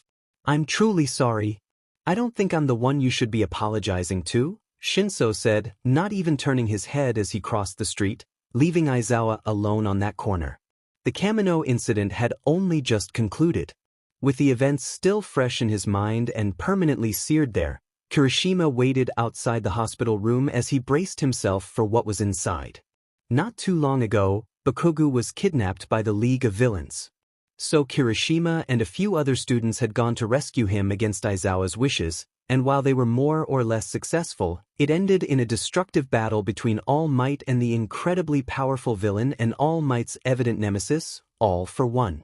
All Might had been victorious and All for One had been killed in the battle, but All Might's wounds were fatal. And just a little while ago, All Might had requested him personally. Taking a deep breath, Kirishima opened the door and was greeted for a sight that, even though he knew exactly what to expect, he wasn't prepared for. In the bed, hooked up to N4, was All Might. But it wasn't the smiling beacon of strength and manliness the world knew. This was a skeletal shell of a man, pale, taking long, shallow breaths. His body was more bandaged than flesh at this point, especially his side. He turned his head slowly to face the new arrival and smiled sadly. Young Kirishima, you made it? Kirishima walked quickly to his side. All Might? You wanted to see me? I know that what you did went against every rule in the book. But you put everything on the line to rescue your friend, at the risk of expulsion, at the risk of death. You have the heart of a true hero. He coughed, Kirishima looking on in concern. Young Kirishima, my quirk has been a mystery ever since I first made my debut. It's a special quirk called One for All. One for All. The words rolled off Kirishima's tongue. It's a power stockpiling quirk, passed down from person to person like a sacred torch, growing stronger with each holder. A quirk that can be transferred from person to person? Kirishima whispered. I'd say it's impossible, but that villain you fought. Wait, why are you telling me this? My boy, you are worthy. Kirishima blinked, not sure if he misunderstood. Are you saying? My quirk is yours to inherit? Kirishima couldn't believe it. He actually began to tear up, deeply honored that All Might, possibly the greatest hero to ever live, considered him worthy of carrying on his legacy. Of all the students in UA, all the people who he could have chosen, All Might chose him. I accept, he said simply. Glad to hear it, my boy. He began to cough again. I'm sorry. I can't stay around to teach you how to use it. There's a pro hero named Gran Torino. He knows my secret, he'll help you. He looked up at Kirishima with fondness in his eyes. I know you'll use this power well. I will. I won't let you down. Kirishima's mind wandered back to that fateful day as he described his encounter to the others. All Might's death, Kirishima receiving his quirk, and Bakugo bearing the weight of being the one All Might died to save. Everything changed that day, but now the memory was tainted with bitterness, knowing the skeleton that lay hidden in Bakugo's closet. A skeleton with an extra toe joint.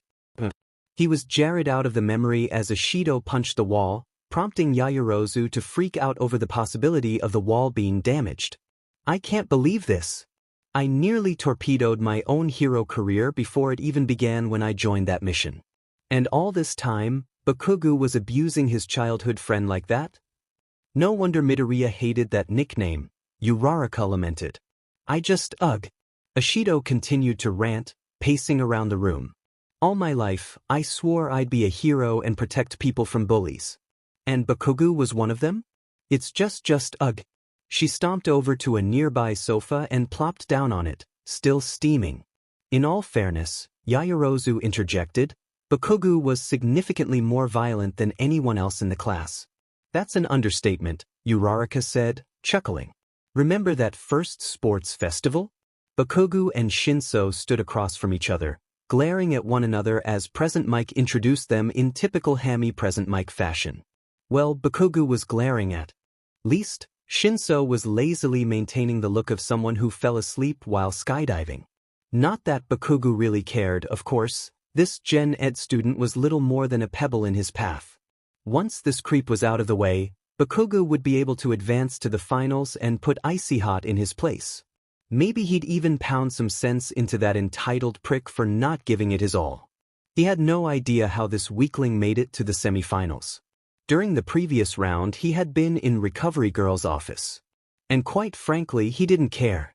He'd give this insect a taste of what real power was. And to think that monkey-tailed B*************** D tried to give him advice. As if he needed an extra to give him information that the fight would be too short for him to use. The match began, and immediately Bakugo created popping explosions in his hand to intimidate his opponent before he charged. So, you're the powerhouse of 1A, are you? That's a lousy title. Excuse me, you little dash. Bakugo couldn't finish his retort because out of nowhere he clenched up. His mouth refused to move. In fact, everything wouldn't move. He could barely make a single explosion. What's going on? What did he do? Powerhouse indeed, Shinso sneered. Must be nice, being born with a perfect heroic quirk. Destructive, flashy, perfect for the entrance exam, all the good that does you now. Turn around and walk out of bounds. To Bakugo's horror, his body obeyed, robotically turning around and doing as Shinso commanded, stepping out of bounds. The crowd went absolutely nuts as Bakugo lost before a single attack could be launched. He feels himself regain control just as Present Mic announces that Shinso won the round. Snarling in primal rage, Bakugo immediately whirled around and, propelled by his explosions, propelled himself at the suddenly awake-looking upstart at high speeds, intent on giving him a piece of his mind. Before he reached the smug Gen Ed student, he found himself colliding headfirst into a rock wall that wasn't there 2 seconds ago, courtesy of Cementos. The fight is over, Bakugo, Midnight chided. The hell it was. Bakugo growled as he turned to face her. That wasn't a fight. I don't know what kind of trick he pulled dash. You went out of bounds after the fight started. That's a completely fair victory for him. No it f*** I wasn't. Let me back in there, I'm gonna dash, and that was as far as he got before a sudden wave of sleeping gas overcame him, sending him collapsing onto the hard floor. He was unceremoniously carried away while Shinso advanced to the finals. Of course, Shinso didn't get the chance to pull the same trick on Todoroki, as he was completely bowled over with a glacier 3 words into his taunt. Still, when the awards were handed out, Shinso was more than satisfied with his second-place medal. The same could not be said for Bakugo and his third-place medal, who was so dead set on getting that rematch he felt he deserved that in order to stop him from exploding Shinso right there on the podium, he had to be physically restrained. Shinso only side-eyed the explosive blonde with an insufferable look of smug satisfaction. Uraraka sighed again. I guess I was right, though, that even at Hamada, he wouldn't want to make friends. Well, he seems to be happy with Hatsume, Yaoyorozu pointed out. That's true, but that's about it, Kirishima replied. He didn't mention anyone else. And he still seemed a little standoffish. Like he figured he'd be treated just as badly even there. But, you managed to get through to him, didn't you? Uraraka asked. I guess so. Do you have an idea? Asked Ashido, still stewing in her anger and disappointment. Yeah. I've been doing some thinking. What's the reason he blew me and Ashido off when we fought together? He thought you two were just trying to befriend him because he actually became a hero, Yaoyorozu answered. He didn't think your apology was sincere, that you were only trying for your own benefit. Then I had this thought, what if we tried to meet up with him out of costume? You know, not as heroes? Yaoyorozu put her hand to her chin as she considered this. Interesting, a show of humility. It's worth a shot. But we still don't know where to find him, Kirishima pointed out. Of course we do, Yaoyorozu said nonchalantly. He trained by cleaning Dagoba Beach, did he not? For him to choose that place to visit on such a regular basis, he'd have to live nearby. It's a safe bet that he lives in Mizudafu. Hey, pretty smart, Yamamo, Ashido complimented, causing the rich girl to blush. Let's head over there right now. Now? We could always just wait for tomorrow. Why try it now? Well, why not? It's summer, we still got plenty of daylight. And another thing, Kirishima chimed in, the realization dawning on him, there's no guarantee that he even lives there anymore, but while I was at Hatsume Industries, Midoriya said he'd be visiting his mother for dinner tonight. I see, Yaoyorozu said. She would likely still live at their old home. So today's one day we know for sure that he'll be there. Uraraka was about to add her opinion when Yaoyorozu's phone began ringing. The former class representative excused herself and walked away to pick it up. Hello there. Yaoyorozu Momo speaking. She listened to the response on the other side. Shinso? Why are you calling? The other three looked at each other in surprise before turning back to Yaoyorozu. Oh, you too? Yeah, we were just about to try that ourselves. Yeah. Of course. Yeah, meet us there. And don't come in costume. Well, I suppose as an underground hero you don't really have. I see. Right. Well, we'll meet up with you in an hour or so, alright? Right. See you then. She hung up the call and turned to the others. What did Shinso want? I think he wants to join the sleeper hit friendship squad. Still dressed incognito, Shinso prepared to walk to their designated meeting place, Dagoba Beach. He was a good distance away, and it wouldn't be for an hour or so he had plenty of time to stew in his thoughts. He couldn't look at that sports festival the same way anymore. He'd felt so proud of himself for taking those arrogant Hero Corps students down a peg, for taking down the second most powerful member of the class. He earned his spot in the class fair and square. He had beat the bias system that only allowed those with strong quirks to pass the exam. And for the rest of his time at UA, he sort of left it at that. But then Sleeper Hit came along and changed a few things. He suddenly felt stupid for whining about the exam. It was still biased, of course, no denying that. Fighting mindless robots was no way to judge heroic potential. He only learned about rescue points after the fact. But to learn that not only had a quirkless boy passed the exam with flying colors, but done it by acting as a true hero it was awfully humbling, to say the least. Of course with it came the 1-2 punch of learning that Aizawa had bent the rules to their breaking point to allow him a spot in the class. Normally he'd feel honored his former mentor would go that far, but knowing that it had come at the expense of another student's future left a sour taste in his mouth. Any respect he had for Aizawa was shattered instantly. The man who saw him as more than just a creepy quirk had been unable to see past another boy's lack of one. He did take some satisfaction in learning that Aizawa would no longer be teaching at UA, and he was at least glad that Sleeper Hit made it as a pro hero regardless. But he still felt somewhat dirty being the benefactor of the sabotage of another student who, in all likelihood, had it even worse than him. In his youth, he always arrogantly thought that he'd rather be quirkless than have a villainous quirk, but now, he wasn't so sure. He honestly hoped to meet this guy for himself and compare notes. He knew it was pointless to dwell on what-ifs, but part of him couldn't help but wonder what it would have been like if they were classmates. Maybe he of all people might have seen me for who I was. Izuku prodded lethargically at his katsudon. It tasted as good as it always did, of course, it was his mother's cooking after all, but today was an emotional roller coaster for him and even his favorite comfort food wasn't doing much. Inko took note of this immediately. At some point after the debacle that was his first and only day at UA, Izuku finally told her about the bullying he received at the hands of his so-called best friend. Inko berated herself for not seeing the signs sooner and had taken extra special care to pay more attention to her son's behavior. "What's wrong, sweetie?" she asked, her motherly nature audible in her voice. You said that mission was a success.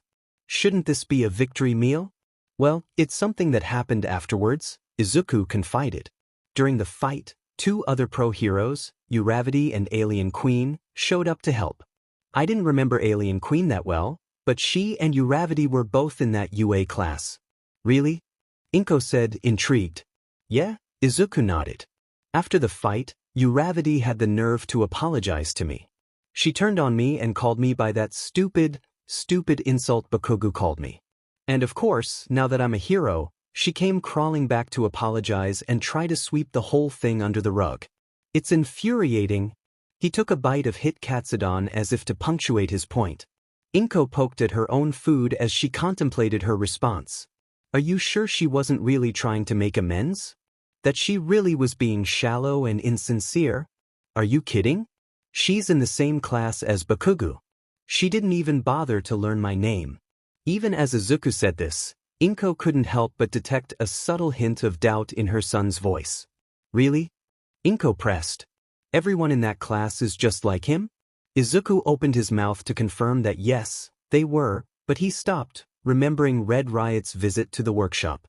Well, I did meet up with Red Riot, and he was all right. Inko sighed, smiling sadly. Izuku, honey, remember how, when you first tried to sign up for the hero course, I wasn't exactly supportive? Izuku was surprised by this change of direction. Why, for the longest time, I still saw you as a fragile little boy due to your lack of a quirk. But I realized that I had a duty as a mother to support you. And when you went to Hamada, you excelled. Do you really think I only started supporting you because you proved me wrong? Of course not. Izuku stammered. I mean, even after I met Mei, you were my biggest supporter through most of my time there. So why don't you give that girl the same chance? The seeds of doubt planted by Red Riot's visit were sprouting now as Izuku digested her words. He'd rebuffed all of Uraraka's excuses, but he didn't really bother hearing her out. I'll think about it, he said. Dinner went without much more conversation between the two, the taste of the katsudon growing more and more pronounced as the negativity in Izuku's thoughts turned into mere indecision and uncertainty. Finally, as dinner wrapped up and the sun was setting over the horizon, Izuku spoke up. Mom, I think I'm gonna head down to Dagoba Beach and clear my head. Of course, sweetie. I'd tell you to stay safe, but you are a pro hero, so I don't think I need to worry. Oh, what the heck. Stay safe, Izuku. Izuku smiled as he hugged his mother. Love you, Mom. Love you too, sweetie. Kirishima was the first to arrive at Dagoba Beach. He heard stories about how it had once been a literal dump, but one year the garbage had magically disappeared. Of course, it was still not very crowded compared to other beaches, but he still saw the odd beachgoers strolling on the now picturesque sands. There was even one in the distance, pushing a washing machine up the sands with very little difficulty. Wait, is that? He strolled up to get a closer look, and sure enough, wearing nothing more than a shirt, with the words pants written on it, and pants, which sadly did not have t-shirt written on them, was Sleeper Hit, his green hair contrasting against the red hue of the sunset. Midoriya, he called. Midoriya turned his head at the greeting. Oh, Red Riot. You can call me Kirishima, the red-headed hero said. Kirishima. Got it? He turned back toward the washing machine. You know, I cleaned this whole beach a few years ago, while I was still training for UA. But it turns out that junk like this still washes up here on occasion. I find myself coming back here once a month or so. Community service, you know?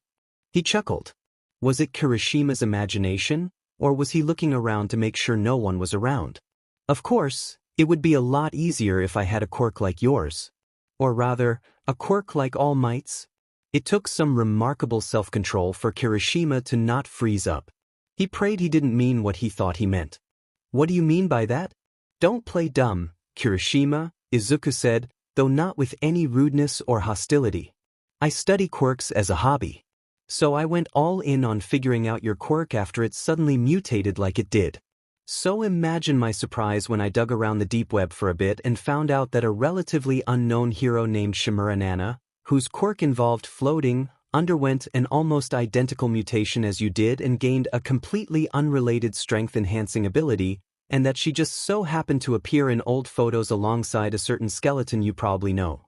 And then I found her alongside another obscure hero who went through a very similar mutation, and considering All Might's history with a certain villain who proved that quirks could, in fact, be transferred from person to person, well, it wasn't hard to figure it out from there. Kirishima was stunned, and frankly a bit worried that someone had deciphered the secret of One for All. Izuku picked up on this immediately. "Don't worry," he said, "no one in the comments picked up on it. Hardly anyone knows about Shimura Nana, let alone has the time or patience to cross-reference her with 100-year-old dead heroes." Kirishima was a little relieved, but not entirely. "You aren't jealous of me, are you?" "Jealous? What do you mean?" "That you were born without a quirk, while I got 2 of them, one of which belonged to the number 1 hero." Izuku's eyes widened. "And no, of course not," he said. "Well, I mean, I was kinda livid, actually. But I did some thinking. The entire reason I was so dead set on becoming a hero was to give those like me, those society has deemed dead weight, the reassurance that they're not useless. And besides, I had May to help me get to that point just fine without one." He smiled fondly as he spoke his girlfriend's name. "And besides, your quirk is the perfect complement to his." "What do you mean by that?"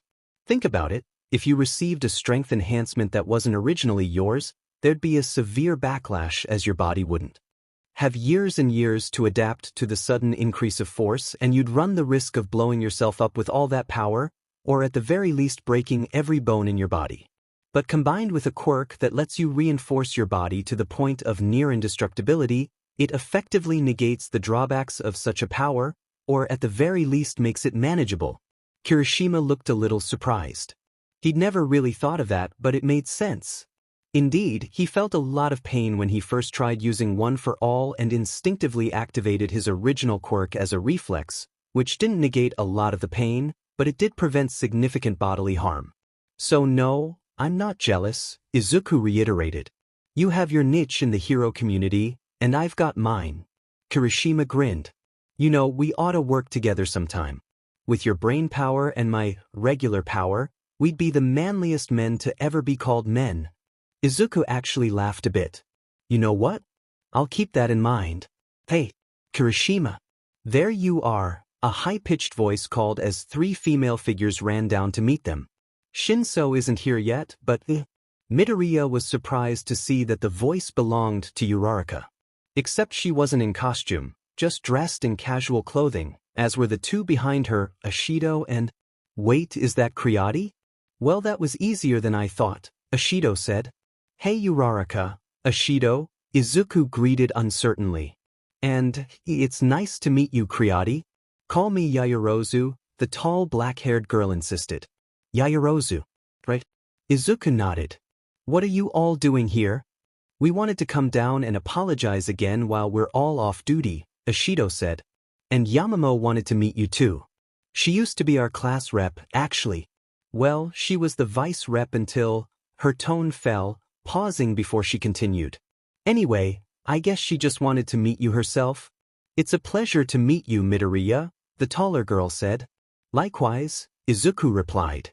Truth be told, he was feeling especially guilty now. Given his preconceived notions about Class 1A, what he knew about the Yaoyorozu family, and the nature of her costume, Izuku had previously made some rather nasty assumptions about her that he was really coming to regret. Especially since he could tell by the way she carried herself that she wasn't exactly one to flaunt anything, be it her wealth or her body. "Geez, I really misjudged them, didn't I?"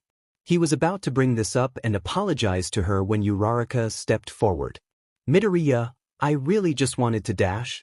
The greenette held up his hand to interrupt her, taking a deep breath as he made his decision. "You don't have to say anything. You apologized to me earlier, and I brushed you off." "Look, you had every right to be angry with me," Uraraka said. "I hurt you. Even if I didn't mean to, I did. And I understand now how much it must have affected you." "I'm not gonna lie, it did hurt," Izuku said. "But I shouldn't have been so quick to assume the worst of you." Bakugo has that tone of voice no matter what he says, so it's hard to tell when he's insulting someone and when he's talking normally. So I guess I can't blame you for not realizing it was an insult. Honestly, Uraraka said, I thought it was a shorter form of Dikairu. It sounded kinda cute, actually. Izuku thought about that response. I guess I can see that.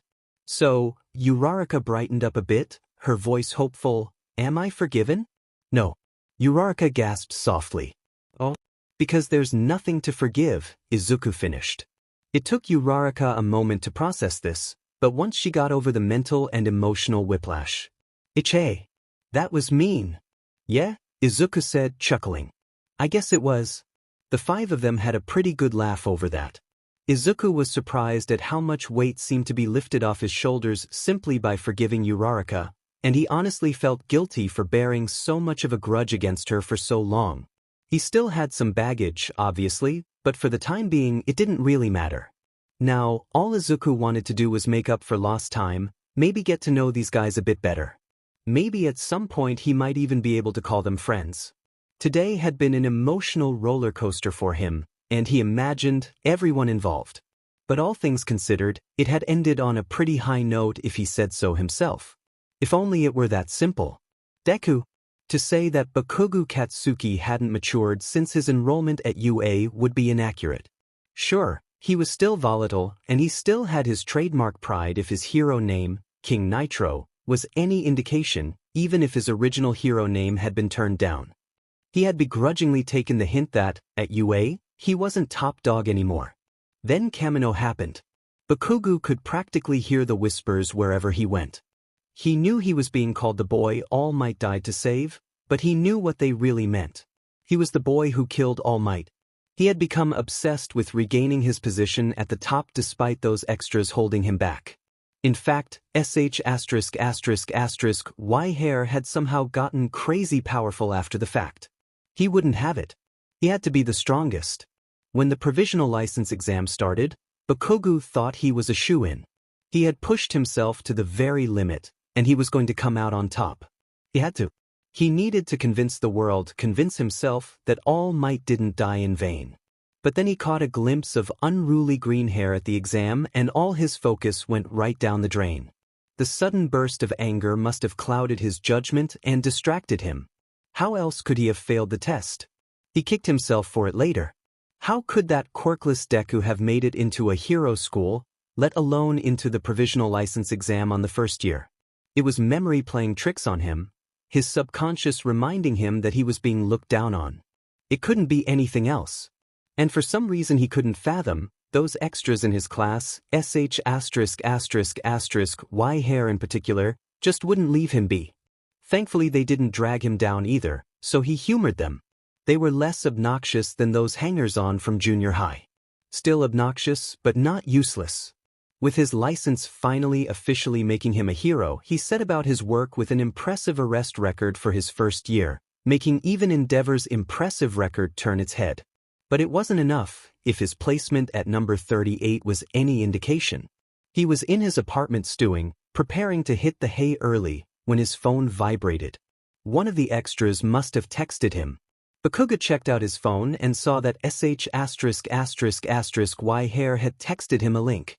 What the F is he? He paused. His eyes were drawn to those of the green-haired hero sitting across from that interviewer. The green-haired hero who didn't have a quirk. The green-haired hero who was ranked above him by 7 spots. All at once, every ounce of anger that had laid dormant since the provisional exam, every memory of Deku's insufferable condescension, every voice telling him he had no excuse not to be the strongest, all of it came flooding back to him. At the very least, Bakugo had the foresight to grab the ear protection from his hero costume before he exploded. As Bakugo stomped down the beach to meet them, the few beachgoers who were nearby wisely opted to get the heck out of the blast radius. They all recognized King Nitro and knew better than to be nearby when he was in one of his moods. Izuku and the other 4 stepped away from that rusted washing machine to meet him. I thought I was finally rid of you, Deku, Bakugo growled. I thought I could finally move on with my life, that you'd finally taken the hint and given up. But after all these years, I find out you're still looking down on me. Uraraka gulped. He sounded absolutely livid. After what she had learned about their history, she cringed on Izuku's behalf. That was when Yaoyorozu noticed something. Uraraka, why is he in his hero costume? The brunette blinked. Yaoyorozu was right. Bakugo was completely decked out in his intimidating hero costume, complete with those distinctive grenade-shaped gauntlets. But why would he? Oh no. Izuku looked like he was going to open his mouth to reply, but Bakugo pointed at him, silencing him. How long have you been looking down on me? How many strings did you pull to place above me? Bakugo dash. And how the hell did you even get a hero license? You were expelled. In case you haven't realized, Izuku shouted, cutting off Bakugo's rant. UA isn't the only hero school out there. The blonde growled. So, that was you at the provisional license exam. You made me fail, you motherf asterisk asterisk asterisk. Made you F. I went out of my way to avoid you. Don't pin this on me, Bakugo continued. You sabotaged me at the exam. Now answer the damn question, how did you get above me? You owe me an explanation. With all due respect, Bakugo, Kirishima cut in, stepping in front of Izuku, he doesn't owe you a thing. Izuku peeked around Kirishima's shoulder, raising a finger. You don't dash. The hell he doesn't, Bakugo continued, not realizing that this was the first time Kirishima had used his name without inserting bro into it. He's been a thorn in my side since we were kids. What did he ever do to you? Uraraka asked, joining Kirishima in front of their new friend. You're the one who bullied him. Really guys, you don't dash. That F asterisk asterisk asterisk thought he was better than me. He was always looking down on me, even though he didn't have a quirk. He needed to be put back in his place. So you admit it, Ashido added, joining into the human wall that was beginning to form in front of Midoriya. You nearly broke him, you know. If he didn't get into Hamada dash. Of course I didn't break him. Bakugo interrupted. That's what's so infuriating. No matter how many times I burned him, he always kept on going like nothing happened, following me around, dragging me down, he just wouldn't break. Yaoyorozu stepped into the line with those four. And you wanted to see him break? Of F asterisk asterisk asterisk of course I did. Bakugo shouted.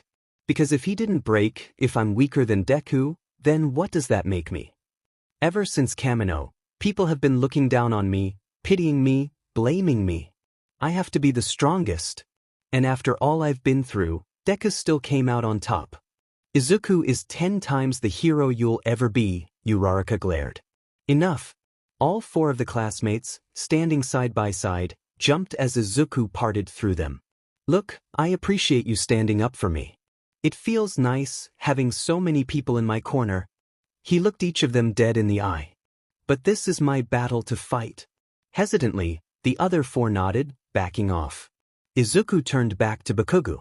You still became a hero, didn't you? He asked. I didn't crush your dream, unlike what you tried to do to mine. It doesn't matter. Now whenever people look at me, they'll only see a pathetic weakling who ranked below someone who doesn't even have a F asterisk asterisk asterisk in quirk. And you're the only one? Izuku asked incredulously. Have you ever stopped to think about how rare it is for a hero to make the top 50 right after graduating? Your entire class had a head start due to all the villains, admittedly, but it's still something very few heroes can say. So you're saying you're better than us? That you managed your spot without being attacked in school? No, I just dashed. You're nothing but a weakling who got lucky and cheated his way to the top, Bakugo continued, pointing at Izuku. And we'd all be better off if you'd just taken my advice and thrown yourself off the roof. There was a pause. A horrible, deafening moment of silence where time seemed to grind to a screeching halt. Yaoyorozu gasped. Uraraka glared daggers. Kirishima's jaw dropped. Ashido looked like she was about to throw up. You don't mean to tell me you actually meant it? Izuku asked, shocked, his face going pale. Maybe not when I said it, Bakugo growled, but now? Even if you didn't get a quirk in your next life, at least then you'd have left that spot on the rankings to someone who actually deserved it. Like you? Ashido questioned. The only thing you deserve is for your license to get set on fire and then for the ashes to get set on fire. Bakugo looked like he was about to fire back when Kirishima threw in his own 2 cents. Bakugo. When Shigaraki said you were more like a villain than a hero. He was right all along. Now it was Bakugo's turn to go pale. He turned to look at the redhead, who wouldn't meet his eyes. That Y-haired extra who had always hung onto him despite Bakugo's many protests, who still saw Bakugo as above him despite his own strength. Bakugo didn't know why it stung, to have him finally turn his back on him. It wasn't long before Bakugo turned his ire back to the one whose fault this was. Whose fault everything was. This is nobody's fault but your own, Bakugo, Izuku said simply, his voice low. I know you came here looking for a fight. And if you want one so bad, I'm going to give you one. Right here, right now. Bakugo didn't need to be told twice. His hands held out, he began to heat up, small explosions dancing on his palms with that horrible popping sound. I'm gonna I kill you. Midoriya, let us help you. Kirishima said, red lightning beginning to crackle around his arms. You're a great fighter, but without your gear, Uraraka added, you'll get seriously hurt. I appreciate your willingness to help, Izuku shouted, raising his voice to be heard over the explosions, but this is between us two. This fight has been a long time coming and I have to do this alone. He turned back to the other four, his hands in his pockets. Also, bold of you to assume I don't have my gear. Bakugo screamed, launching himself towards Izuku, propelled through the air by his explosions, raising his fist to deliver a powerful hook once his momentum had built up sufficiently. Izuku whirled back around to face Bakugo, pulling his hands out of his pockets to reveal they were now wearing gloves with some metallic paneling. Said paneling immediately began to unfold outward, and almost instantly, Uraraka recognized the same gauntlets that had served Izuku so well when they fought the lizard gang. Courtesy of Hatsume Industries, Izuku quipped before bring his armored hand up to catch Bakugo's punch, which delivered an electric shock in the process. Bakugo screamed as jolts of electricity pulsed from the gloves before he overpowered the current, bringing his other arm up and igniting an explosion in Izuku's face. Fortunately, his movements were slowed by the electricity, meaning Izuku had ample time to bring his other arm to block the explosion. This protected him from serious harm, but the force knocked Izuku back a few meters. The green-haired hero quickly did a backflip and regained his footing, stabilizing his landing with one hand while his other reached into his pocket to pull out a remarkably pocket-sized grappling gun. Bakugo launched forward once again, explosions crackling in his hands, but before he could strike, Izuku fired the grappling gun directly at Bakugo's gauntlet mid-flight. The cable wrapped around it as Izuku dodged out of the way, holding on tight as Bakugo's momentum caused him to blow right past him. Izuku pressed a button on the grappling gun and the cable went taut. He planted his feet firmly and yanked on the cable, causing Bakugo to spin around him before the green-net let the cable relax, uncoiling from the grenade gauntlet and letting Bakugo fly directly into the rusted washing machine, crashing into it with a solid crack as the old, broken appliance broke into pieces. Bakugo got back up to his feet, wiping his mouth with his left arm. Fighting defensively and keeping your distance, eh? He taunted. Of course you'd rely on those cowardly tactics. It's called fighting intelligently. Of course, you wouldn't know about that now, would you? Izuku shot back. Oh ho! Bakugo grinned before bringing up his other arm, aiming the cannon on his gauntlet towards Izuku. Then by all means, get as far as you can, 'cause there's no way you can dodge this. He pulled the pin from his right gauntlet and aimed it squarely at Izuku, who was out of melee range, but not nearly far enough to dodge the blast in time. As the nitroglycerin in the gauntlet began to ignite, Kirishima began to fire up the red lightning once again. Their fight or not, I'm not letting him do this alone. Hardening himself to the point of indestructibility, the defensive power of his natural quirk enhanced by the power of one for all, he flung himself in between the two, ignoring Yaoyorozu's protests. Get close to me. Yaoyorozu shouted to Uraraka and Ishido, pulling her shirt up a bit so as to create a blast shield for the three. Kaboom! The shield was created just in time as the deafening explosion caused a massive flash of light that was blinding to anyone who saw it. Bakugo chuckled triumphantly, but frowned when the dust cleared and there stood a somewhat singed Kirishima, the red lightning still crackling around his rigid, stone-like body as he glared daggers at his former best friend as he stood in the center of what looked like a crater of broken glass. "That's so manly." "I have to concur," Yayarosa said, stepping out from behind the blast shield she created along with Ishido. "Those are meant to be used against the strongest villains. You should be ashamed of using them against another hero." "He's no hero," Bakugo sneered. "And if he's such a great hero, then where is that coward?" "Will," Ishido said, smirking, "he's above you. Literally this time." "Wah." Suddenly, the grappling cable reappeared out of nowhere, coming from above and clinging to his gauntlet again. "Release." It was then that Bakugo realized Uraraka didn't step out from behind the blast shield. He looked up at the source of the voice and sure enough, Uraraka was floating above them, her hands pressed together as she usually did as she released her quirk's effect on something. His eyes widened as he realized that Izuku was also in the air, holding the grappling gun, and as Uraraka released him, Izuku let the cable pull him towards Bakugo at tremendous speed. The blonde had no time to react before a metal gauntlet, pulled along by the withdrawing cable and going faster than terminal velocity, collided directly with his face with a satisfying thwack. Now, Bakugo was no stranger to taking hits, but his nose was bleeding from the impact. As he wiped away the blood, he pointed at Izuku again. "So you think you're so tough when you've got all those weapons on you and all those extras to cover for you? 'Cause you know you can't beat me in a fair fight. Why don't you drop all the gear and prove me wrong, huh?" "Maybe if you ditch the gauntlets," Izuku retorted. "Then we'll talk." Bakugo's glare deepened as he grumbled to himself. Then, to the shock of everyone present, he actually removed his gauntlets, laying them down on the sand. Izuku sighed. "Well, let it not be said that I'm not a man of my word." Izuku pressed a button on the side of his left gauntlet, collapsing the metal plating down and leaving him with the black glove. Then he did the same to his other glove. He took those, along with his grappling gun and a couple other tools, and handed them to Yayarozu, who used her quirk to synthesize a burlap sack to hold them. That done, Izuku cracked his knuckles and assumed a stance similar to that of a kickboxer. "Your move, Bakugo?" Bakugo once again rocketed towards Izuku, once again raising his arm for the same predictable hook. Either he's never figured out how to be unpredictable, Izuku thought as he caught Bakugo's arm and flipped him over, throwing him down onto the sand, or he still isn't taking me seriously. Bakugo got to his feet quickly and began to strike Izuku with rapid quirk-enhanced palm strikes. There was no way Izuku could block him, so he had to settle for sweeping Bakugo's arms aside instead, backing away as the explosive blonde gained ground. The blonde's strikes were fast, making Izuku realize Bakugo was actually quite adept at hand-to-hand combat.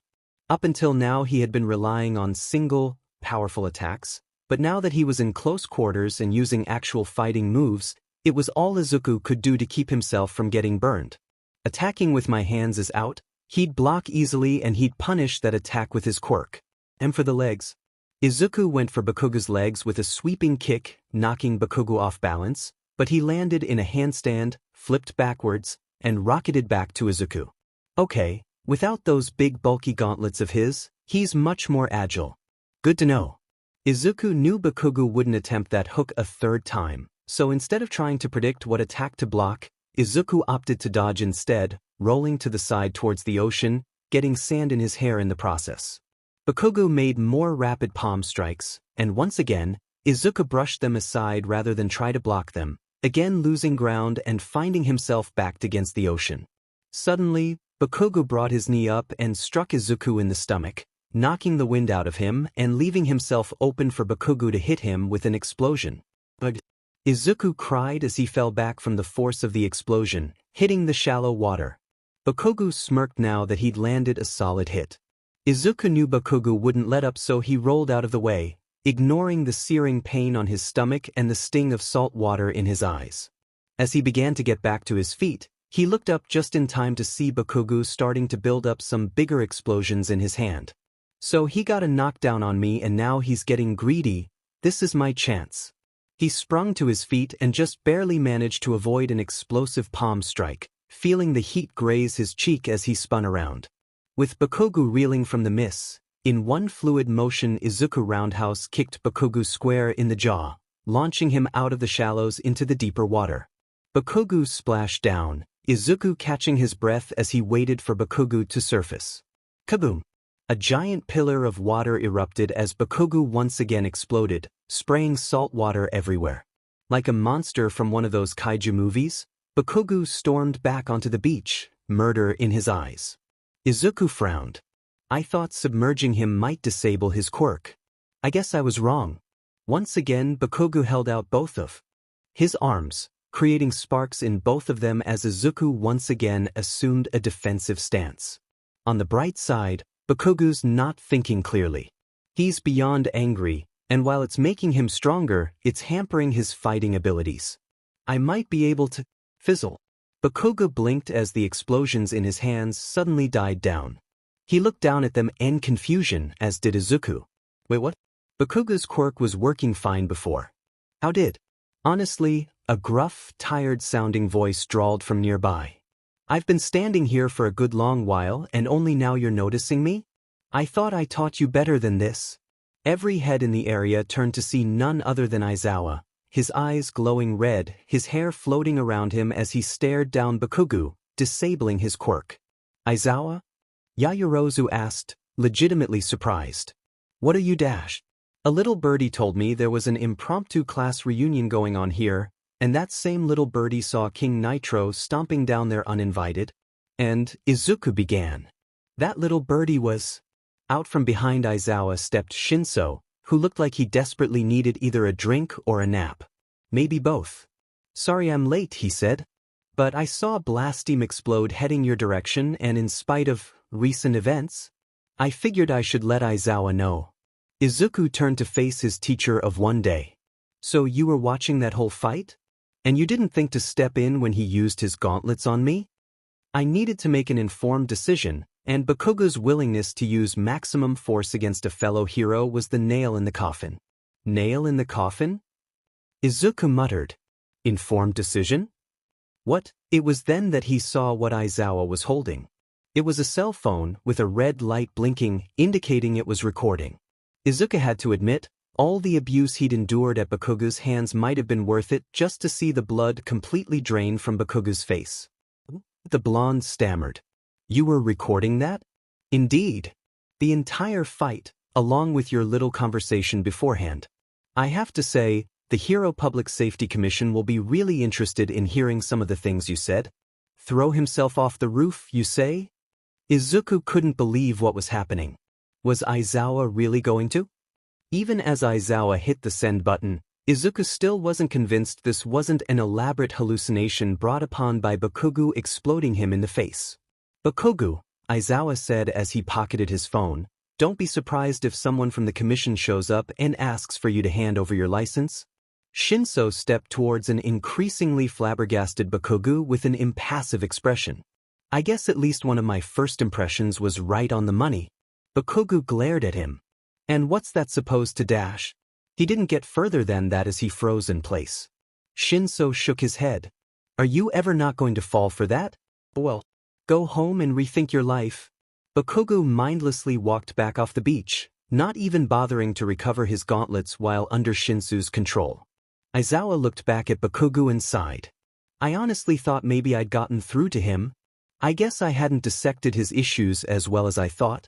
He turned back to Izuku, who was looking at him with uncertainty. The Erasure hero sighed heavily. Midoriya, I've done a massive disservice to you. I pride myself on being a rational person, but when I expelled you, I was massively hypocritical and blinded by my own bias. The quirkless hero shrugged. Honestly, I'm over it by now. I became a hero without UA. I'm not really dash. Midoriya, there's something I need to confess to you. When you took the Quirk Apprehension Test, you actually came 19th. But I was looking for someone to remove from the class so there'd be a position for Shinso to fill. But as an underground hero, I placed more value on Hagakure's stealth capabilities than your raw skill. So you rigged the scores, Midoriya finished. Yaoyorozu and Kirishima looked up at Aizawa with looks of sheer betrayal, Ashido and Uraraka looking back and forth between their former teacher in disbelief. Despite what you said, you knew I didn't lack potential, but you expelled me anyway? Izuku pressed. His voice carried the tone of sheer disappointment, rather than outrage. I've tried to rationalize it, but believe you me, nothing I can say can possibly excuse what I did to you. Had it not been for Hamada, I may very well have ruined your life. I sincerely apologize. There was a tense, uncomfortable silence between everyone still standing on the beach. I don't think I can forgive you, Midoriya admitted. At least right now. I don't expect you to. You should know I am no longer teaching at UA.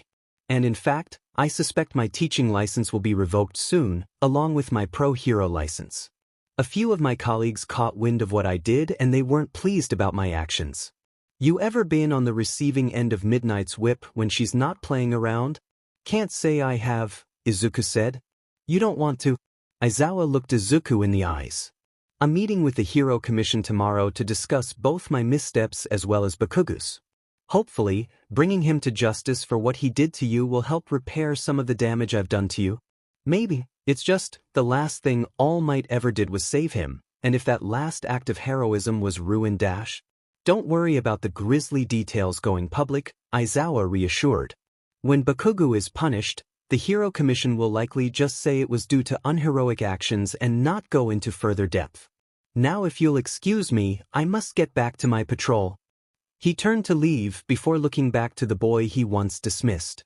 You know, you really impressed me with that fight. If I manage to keep my license through all of this, I hope to work alongside you one day. And just as suddenly as he arrived, Aizawa strode away, disappearing down the street past the beach. Uraraka turned to look at Izuku, who looked as though he'd had the rug pulled out from under him and hadn't realized gravity had taken hold of him yet. Izuku? Are you okay? HM? Oh yeah. Yes. I'll get over it. Eventually. He turned to Shinso, wanting to change the subject. So, Shinso, huh? You're the persuasive hero, Blackout.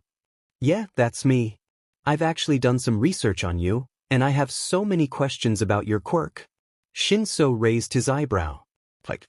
Like, I know you need the other person to respond for it to work, but can you respond to nonverbal responses, like a nod? Shinso hadn't considered that, but before he could answer, Izuku shot more of them out. Does the strength of your control depend on the kind of response? If you got multiple people to talk to you at once, could you control them all at once? As Izuku shot question after question at Shinso, who was struggling to keep up with all the inquiries, Uraraka couldn't help but let out a laugh. He's strong. He'll be even stronger for this experience, and he'll have us to back him up. Seeing Izuku once again in his natural environment of analyzing quirks, the tension dissolved almost entirely. The members of the Hell class knew that they had found a new friend and ally, and in spite of all that had happened, he was going to be all right. A month later. Probation, huh? Midoriya asked as he calmly stroked a black and white cat. Yeah. The commission decided that though my actions towards you were reprehensible, they were actions taken as a teacher and not a pro hero, so I was given a warning. That said, I lost my teaching license. Though I never intended on going back to teaching after I resigned, Aizawa replied, petting an orange cat. Midoriya and Aizawa had met up at a cat cafe near UA and were catching up, much more cordially than at the beach. It had been Midoriya's idea to meet here, actually, though he had a specific reason for asking to meet him now. You resigned as a teacher? I thought you were fired. Yes. Well, you see, after I expelled you, Shinso wasn't able to actually be part of the class until after the sports festival. So there was a hole in the class when the USJ incident happened. 2 of my students died that day. And I can't help but wonder if the outcome would have been different if you were in my class like you were supposed to be.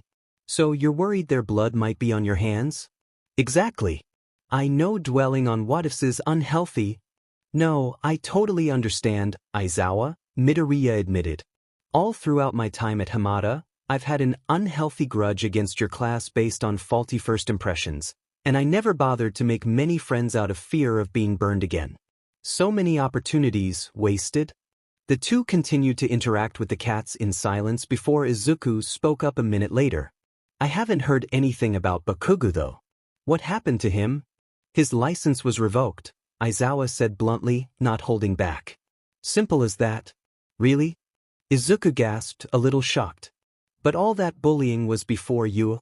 Trust me, if UA had known about the bullying, if your previous teachers had penalized him like they were supposed to, we wouldn't have let him into the entrance exam. But that's besides the point. Even if his actions are far in the past, the incident on the beach proves that despite UA's attempts, his behavior hadn't changed much and his maturity was incredibly fragile. What's he doing now? Last I heard? Anger management, therapy, and community service? Oh, I see, Izuku said, rolling his eyes. The commission probably required those for him to get his license back. Actually no, Aizawa corrected. The commission has no intention of restoring his license, and they've made that perfectly clear. Bakugo's doing those things of his own free will. Izuku looked at him in skepticism. Really? That's sudden of him. If I had to guess, it was Kirishima cutting him out of his life that did it. Guess it's a case of him not knowing what he had until it was gone. Wow. The commission has no intention of restoring his pro-hero status, but since he's been on good behavior, there's talk of letting him act provisionally. You know, in all hands-on-deck situations, like those Nomu attacks a while back. The greenette continued stroking the cat as he remained deep in thought. I didn't think Bakugo had it in him. So Midoriya, I know you didn't call me here just to catch up. What do you want? Midoriya took a deep breath and smiled.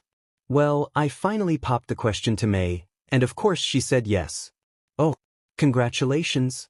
And well, ever since that day a month ago, I've been meeting the other members of the Hell class, and a few of the other UA graduates.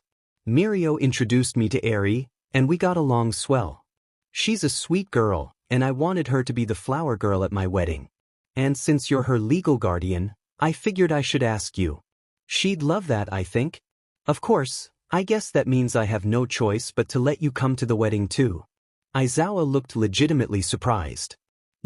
You're really inviting me to your wedding? Allowing? Make no mistake, this is just because I want Eri to be there, Midoriya said sharply, not because I've forgiven you. I see. Another silence. Although I have forgiven you. You have? What can I say? Izuku said, smiling sadly. Holding grudges is exhausting. I didn't know how true that was until just recently. Well then I'm glad. And I would be honored to attend. Just, while you're there, please try not to look like a hobo? Izuku asked with a long-suffering voice. Don't worry, even I have standards. That's good to hear. Of course, what Izuku didn't tell Aizawa was that he'd also invited Ms. Joke and personally ensured that she and Aizawa would be seated next to each other. Even though he had indeed forgiven Aizawa, Izuku felt he was still allowed to be just a little petty. You can hardly blame him for that, right? Of the underground heroes of the Hell class, only one of them bothered to hang out with the Daylight's heroes, and that was Hagakure. Not only was she more social by nature than Shinso or Tokoyami, but her quirk meant that she was one of the few underground heroes who actually could operate by daylight. She was talkative and outgoing, which most suspected was her way of being visible. That made sense to most people. After all, even though invisibility was far from being the worst quirk out there, it must have been pretty hard for her to grow up with no one able to see her, so she developed her bright, cheery, impossible-to-miss personality to compensate. Which is why Ojiro was so disturbed that Hagakure hadn't said a single word beyond a somewhat distracted "hate" this entire reunion. The graduates of the Hell class often did meet up from time to time, though usually not all at once, like that fateful hero ranking. This particular gathering, taking place at the Creati Hero office, only had a few members present. It was more of a small lunch party than anything else. There were Ojiro and Hagakure, of course. Yaoyorozu was there since it was her agency after all. Shiro, Kaminari, Shoji, and Jair were also there. Kaminari and Jair were chatting it up, as were Shiro and Shoji. But Hagakure was eerily silent, standing aloof from the others, a glass in hand. Ojiro sighed and walked up to her, concerned for his friend and hoping it was nothing. Toru? Is everything okay? He couldn't really tell, but it looked and sounded like the invisible heroine was startled out of her thoughts. Oh, hey Mashireo. Her voice lacked a lot of the pep it usually had. Is something wrong? The tailed martial artist asked, a little out of his depth. Even if he found out what was eating her, comforting people wasn't something he considered himself great at. I don't know, Hagakure sighed, sitting down on a nearby chair, Ojiro following suit. You don't mind listening? Sure, I don't mind. All right. Hagakure took a deep breath and downed a bit of her drink. It's about what happened with Aizawa and Midoriya? Ojiro raised an eyebrow.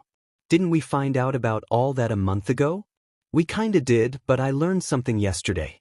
It all started when me and a few other underground heroes were getting ready to sneak into a warehouse full of trigger. All right, Braves getting into position. Remember the plan, transparency? Ms. Joke asked through Hagakure's equally invisible earpiece. Even though she was invisible, she instinctively hid behind a large bush near the back entrance of the large warehouse, hidden by the trees of the forest around it. Sneak up to the door, wait for you and Mr. Brave to cause a distraction, slip in while the guards are occupied, infiltrate the security room. Got it, she responded. Again, I'm really glad to help. I've never worked on a job this big before. I'm sure you won't disappoint, the more experienced underground hero replied. I'm just glad you were available on such short notice. Oh, and make sure you don't get caught. Some of these villains might have hopped themselves up on trigger themselves. I understand, she nodded. She was already aware of the possibility of these guys having their quirks enhanced with the drug they were shipping. But something didn't add up. Actually, I know I wasn't here for the planning, but I have a question. Yeah. If we might be dealing with super strong quirks, why isn't Eraserhead here? There was a brief pause. You didn't know? Joke answered, her voice sounding uncharacteristically annoyed. He's on probation. Hagakure replied, shocked. This is Brave, the voice of the other hero cut in. You all ready? We're ready. Transparency, we can talk about this later. You know what to do, right? True to their word, Mr. Brave soon charged out of the trees, followed by Ms. Joke. The surprised guards took out their weapons, but this was child's play to the two experienced pro heroes, who quickly began fighting them. Behind the scuffle, Hagakure quietly slipped into the back entrance and began softly walking through the dimly lit hallways. Passing by a few guards who were none the wiser to her presence, she had time to think as she hunted the security room. Aizawa-sensei? On probation? What could have happened? She walked past a door in the hallway, before doubling back and looking inside. Within was a dark room full of monitors, a few people sitting and watching the security camera feed. Hagakure got within striking range of the technicians and swiftly knocked them out, the second one panicking and being taken down before he could sound the alarm. As she tied up the two unconscious villains and gagged them. After that, she took out a USB drive, inserted it, and began to work, so she had some more time to think. His probation couldn't have had anything to do with Sleeper Hit, could it? He did that as a teacher, not as a pro hero. And besides, he didn't technically do anything he couldn't. Teachers at UA still had the power to expel students for any reason. This is transparency. The security room is clear, sending you the feed now, she spoke, typing away on the keyboard. Outside the base, the security camera feed was transferred to their phones. Got it. Meet up with us at the rendezvous point, Brave instructed. Right? Hagakure left the room, making sure to lock the door behind her, and made her way to the others. The rest of the raid went without incident. These villains were amateurs and went down fairly easily. Compared to the villains she'd fought during the school year, Hagakure didn't think they were all that tough. The police were in the process of arresting the villains when she finally decided to return to the earlier question. So what happened with Eraserhead? Ms. Joke sighed, then looked her in the eye. Or at least where she thought her eyes were. I'm guessing you already know about how he expelled that quirkless kid a few years ago for coming in last place on the Quirk Apprehension Test? Hagakure affirmed. Well, not too long ago, he admitted to the Hero Commission that he actually tampered with the results of that test, she explained. He said he wanted an excuse to make room for another student he'd been preparing for the hero course. Hagakure felt her heart stop. No, this can't mean what I think it means. So Midoriya didn't get last place on it? No. He purposely sabotaged one of his students. So he got into some hot water with both the commission and the faculty at UA. They didn't, she kept explaining, but Hagakure couldn't hear. The sound around her began to grow dull as the realization set in. She had scored 19th on that test. She had felt guilty about it at the time, but when she watched Midoriya walk dejectedly back to the locker, she had felt a profound sense of relief that she just barely made the cut, especially since she knew that her teacher wasn't bluffing. She would be expelled if she didn't measure up. But now she knew. She knew the only reason she was even still here was because her teacher had cheated. Ojiro was stunned as Hagakure finished explaining, and even more so when it sounded like she was beginning to cry. I felt so proud of making it into UA, of becoming a hero. It was my dream, my way of being seen, I guess, and it turns out I'm only even here because of a fluke. Ojiro was at a loss. He had never seen Hagakure so despondent before. The two had usually stuck together throughout their time at UA, and she had always been the more extroverted of the two, but now, it was honestly kind of scary. It feels wrong, you know? Like I stole the opportunity from someone else. But I don't really deserve it. She sighed heavily, taking another drink. I don't feel like a hero. I feel like an impostor. Someone who shouldn't even be here. The tailed martial artist took a deep breath, not really knowing what to say. Of course, he couldn't just say nothing. But I know a little what you're feeling, he confessed. Back at that first sports festival. I dropped out because I spent the entire second round being controlled, he said with a shiver. To this day he was never able to look Shinso in the eye. I know how it feels to have something that doesn't feel earned. But this is a bit different. You still got here through your own effort. You didn't have anyone carry you. He paused. He was about to say that she had merely had an obstacle removed her path, but referring to Midoriya as an obstacle felt very wrong. Of course, Hagakure finished the thought herself. I know I put in the effort. But if it wasn't Midoriya who got expelled, it would have been me. That's not true, Ojiro countered. Remember all the trouble the class got into? Every time it happened, Aizawa would make a point not to expel anyone because our potential wasn't zero. The man had the highest expulsion rate of any teacher at UA, so that restraint means something. A lot of good that did Midoriya, Hagakure said bitterly. Aizawa specifically wanted a slot open for Shinso. If Midoriya's spot had gone to, I dunno, Kendo from Class B, then I would have been on the chopping block. Ojiro didn't really have an answer for that. Well, you can't exactly drop out of being a hero like I dropped out of the festival, he pointed out. You're right, she admitted.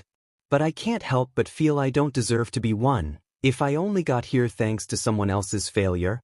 Midoriya's hardly what I'd call unsuccessful though, Ojiro pointed out.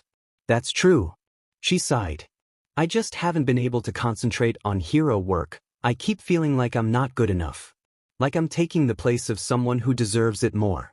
I know I'm not, she added as Ojiro opened his mouth to object. I know Midoriya landed on his feet, but she didn't end that sentence, simply taking another sip of her drink. There was silence between the two of them as they sat, the chatter of their former classmates little more than background noise. Finally Ojiro spoke. You know, for an impostor, that raid on the warehouse went really smoothly, he said. Huh. Hagakure responded. I mean, you were up against a whole group of villains, but no one even knew you were there until after you'd already done your part of the plan. I'm sure they could have gotten someone else, she shrugged. But they didn't get someone else. They got you. And from what you told me, you were the reason it went so smoothly. Not only that, but during school, you fought all the same villains that the rest of the class did? I mean, I didn't really do much compared to Kirishima or Todoroki. Even still, even if the circumstances were questionable, you still became a hero. So regardless what could have been or what should have been, you're here now. You're a hero and a good one at that. You really think so? Hagakure asked hopefully. Absolutely. You deserve to be here as much as any of us. Hagakure sniffled a bit. You're right. Thanks, you know, now that I got it all out in the open like that, I don't really feel so bad about it anymore. Thanks for listening, she said. It's what friends do, Ojiro answered simply, cracking a small smile as Hagakure got out of her chair and wrapped the tailed hero in an invisible hug. In the weeks that followed what came to be known as the beach brawl, Izuku had been forced to re-evaluate every first impression he'd ever had. It wasn't just Uraraka. Every member of the Hell class had gotten at least some media attention, and Izuku had managed to pass judgment on every single one of them during his time at Hamada, only to discover that all of his assessments rested on one single faulty assumption, that Bakugo had been the rule and not the exception. He was utterly ashamed to have ever thought that Uraraka was a passive-aggressive bully, that Ishido only saw heroics as a game, that Kirishima was a yes-man for Bakugo, that Yaoyorozu only made it into UA by throwing around her wealth and probably her something else, that Shinso. Actually, he never had an issue with Shinso. But of those students, there was one who he just couldn't seem to understand, and that was Todoroki Shudo, better known as the Frostbite hero, Promise. Izuku was always mystified by him, and his classmates always acted weirdly evasive whenever he broached the subject, and explained that Todoroki valued his privacy. Izuku had the day off, so he decided to use the downtime to look into the icy enigma. First thing that puzzled Izuku was the name. It was common knowledge that he was the son of Endeavor, and it made sense to him that the two would have a similar naming scheme. Endeavor named himself that because he endeavored to become the #1 hero. So what promise did Shudo make? The title of the Frostbite hero was one that concerned him. At first he thought it was no more than a cool, intimidating way to allude to his ice quirk, but then he did what he did best and started analyzing his quirk. Midoriya was a little surprised and concerned to discover that the longer a fight dragged on, his movements would get more sluggish, less precise. He was never able to get a close look, but he was beginning to think that the title was literal. Of course, at the time, Izuku had merely shrugged it off, dismissed it as classic UA arrogance. If he was really going to cripple himself with his quirk, if he wasn't going to take his responsibilities seriously, then by all means, he was more than welcome to let reality slap him in the face. A mindset Izuku was trying really hard to break out of. But more important than his name or his quirk's side effects was his quirk itself. It was pretty simple on the face of things. He created ice with his right side and thawed it out with his left. But it couldn't be that simple. His father had one of the most powerful fire-based quirks anyone had seen, so there had to be more to it. So he did some digging for any footage he could find of Shudo, the sports festivals, the Hosu incident, his official debut as Promise, but nothing appeared out of the ordinary. He shook his head. There's got to be something I'm missing. So he started watching them all over again, in a different order this time. By sheer luck, he began this second round of viewing with the third-year sports festivals, and he found the abnormality he was searching for in Todoroki's match in the semifinals against one Monoma Nito. He knew Monoma. He was the pro-hero copycat after all. Izuku had to admit, in spite of being part of the school he so deeply despised, he always deeply admired Monoma for his own analytical abilities, no doubt cultivated to facilitate his own quirk. After all, copying a quirk would do him no good if he didn't understand it at a glance. The fight began as most of Shudo's other sports festival fights did, with an overwhelming wave of ice. But by now, most of UA's hero students were used to it. Guess Bakugo isn't the only one who struggled with predictability, Izuku thought as Monoma reflexively dodged it. He wasted no time in closing the gap between the two. For the first sports festival, this was a massive challenge that no one was able to pull off. By this point, it was apparent that Todoroki was a one-trick pony. Izuku figured that the only reason Aizawa never expelled him was because he didn't want any backlash from Endeavor, and the other students more or less knew how to counteract him. They still often fell to his sheer power though. But this time was different. Monoma used the ice to propel himself further into the air and out of Todoroki's range, coming to a landing on Todoroki's left and immediately reaching out and grabbing his arm. This was where things began to feel strange. There was a slight pause as Monoma made contact. It looked as though Monoma had said something, but no words could be heard. Whatever he said, it must have really hit home, since Todoroki immediately responded by unleashing a point-blank avalanche at a size that Izuku only ever saw him use in villain fights. Todoroki was declared the winner, but as he walked away, he turned to say something to Monoma which, again, wasn't picked up. The footage ended there. Izuku frowned, rewinding to the pause right before the finishing blow. He went through it, frame by frame, trying to find something he missed. Then, right before Todoroki made his move, he saw it, a disturbance in the light, forming from Monoma's hand, that disappeared when the wave of ice took over. He replayed those few frames over and over again, tried to listen to what Monoma had said, but to no avail. He was beginning to form a theory, but he had learned his lesson about jumping to conclusions. He'd need help for this one. And so, Izuku called his fiancée.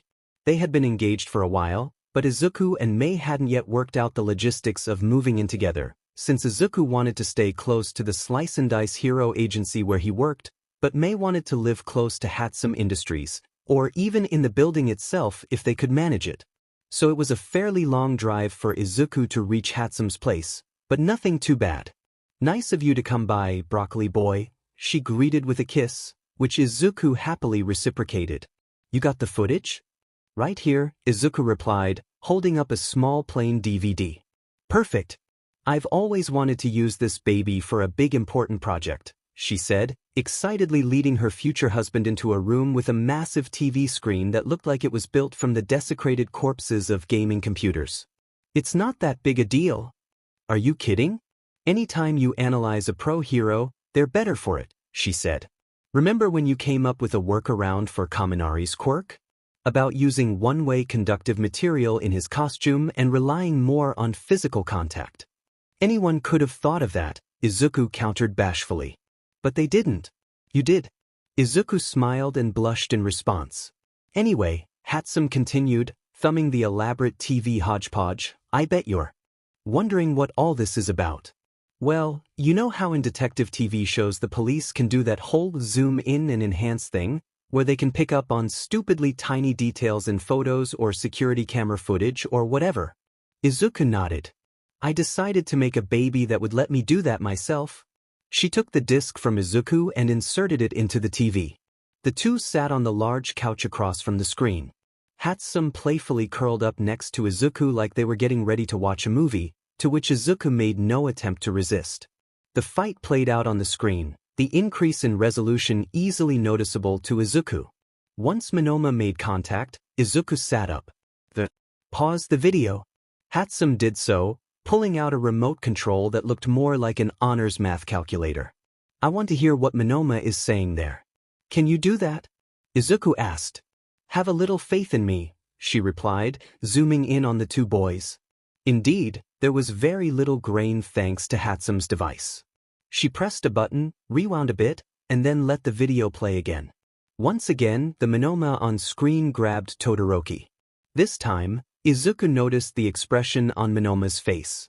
While not the clearest, he seemed to have something dawn on him if his look of realization was anything to go by. Then he spoke. A little muffled but still audible. "So you've been holding out on us all this time, eh?" he sneered. Before Todoroki's counterattack, Izuku sat up further. "Slow down the footage," Izuku said. "Something happens here." Mei did so, the video crawling along slowly, giving Izuku the ample time to see a small ball of fire forming in Monoma's hand before it was promptly extinguished. Midoriya stared. "So my theory was right. But there's still one thing." He had Mei resume normal speed. As Todoroki walked away from the frozen Monoma, he simply said, "You can thaw yourself out," before stepping off the stage. Mei stopped the video and turned to see Izuku deep in thought. Of course, it all makes sense. Todoroki's quirk is two quirks. Well, I mean, probably not literally, but it's a quirk that does two things, create fire and ice. The fire would easily counteract the downsides of the ice half. Also, this means that he has to use the fire half to some extent in order to melt the ice afterwards, so the ice is no longer tied to his quirk once it's formed, otherwise Monoma wouldn't be able to thaw it and… I could watch you dissect quirks all day, Mei sighed as Izuku jumped, realizing that he'd once again dove headfirst into the Midoriya mutter. "This answers every question I had about his quirk," he said. "But Todoroki has one of the most powerful quirks in existence, and yet he's squandering it and only using half of it? There's gotta be a reason." "Well, you've been hanging out everyone from that class one way or another," Mei said. "You'll get to ask him yourself." "I don't know, he seemed to react kind of violently to what Monoma said, but I'll give it a shot next time I meet up with those guys." That chance would come sooner than he thought. The villain sped down the street, her quirk propelling her forward by generating earthquakes behind her. Her loose blonde hair was covered by headgear resembling a black motorcycle helmet. The rest of her armor was a dark silvery color with gold-colored shoulder pads, fingerless gauntlets, and boots. As she literally tore up the streets, traffic began to screech to a halt, horns honking as she made her way over to Neimoidia Bridge, the cracks she made with every step threatening to send the passing cars into the water below. Just as she made it to the center of the bridge, a grappling hook suddenly shot over the side and, from below, popped a figure clad in green padded armor with metallic gauntlets and a metal mouthplate. "Hold it right there," he said, flicking his hands so the gauntlets began to crackle with electricity. "I'm pro-hero sleeper hit. You're under arrest for unauthorized quirk use, destruction of infrastructure, reckless endangerment, and suspected involvement in staging a prison break." "Who are you?" he demanded. "You can call me Epicenter," she said, her accented voice giving her away as American. "I'm what you would call a villain for hire. And yeah, I'm the one who broke all those other villains out. My employer told me the heroes here are much more interesting than the ones back home. So please," she taunted, assuming a fighting stance, "indulge me." The people in the cars began to panic and flee their vehicles, as the road was too broken and unstable to drive on, but there was a dense crowd and they were having difficulty getting through. As they ran past, Izuku ran forward, formulating a plan as he did. "Okay, her quirk can only hit me while I'm on the ground, but there's nothing above me I can swing from. In addition, she can't use it on me in close quarters, since we're on a bridge and she won't risk dropping herself. Chances are she knows that and she'll be able to use her quirk to keep me away. Okay, plan A. Use my grapple gun horizontally and pull myself towards her." Pulling out his grapple gun, Izuku aimed to the guardrail just to her left and fired the cable, lifting off just as a shockwave passed under him, tearing up the road and taking out a chunk of bridge behind him. Izuku readied his gauntlet to punch her, but Epicenter reacted just in time to yank on the cable, sending Izuku swinging far out to the side. Izuku quickly detached the cable and brandished a second one, once again aiming at the guardrail. Once the cable was in place, he swung on the cable under the bridge and emerged on the other side. He released the cable and let his momentum bring him closer to her, immune to her quirk since he was completely untethered from the ground. He landed a good solid hit with his gauntlet into her helmet, cracking the visor a bit and sending her recoiling. "Heh," she laughed as Izuku's fist hung in the air where it had struck. Izuku launched a punch with his other hand, but she caught it, and his gauntlet began to shake uncontrollably. Izuku's eyes widened. "Oh crap, I did not think this through." Thinking quickly, he pulled his hand out of the metal gauntlet just as she crumpled it up like paper. With no other option, Izuku collapsed the metal plating on his other gauntlet, folding it back up and leaving him with a black glove. "Ah, going bare-knuckled, are we?" Epicenter grinned. "I like your style, sleeper." The two began to exchange blows with the terrified civilians running past them in either direction, trying to get to safety. Izuku's smaller frame was able to easily dodge her blows, but her metal armor made it hard to do any significant damage to her.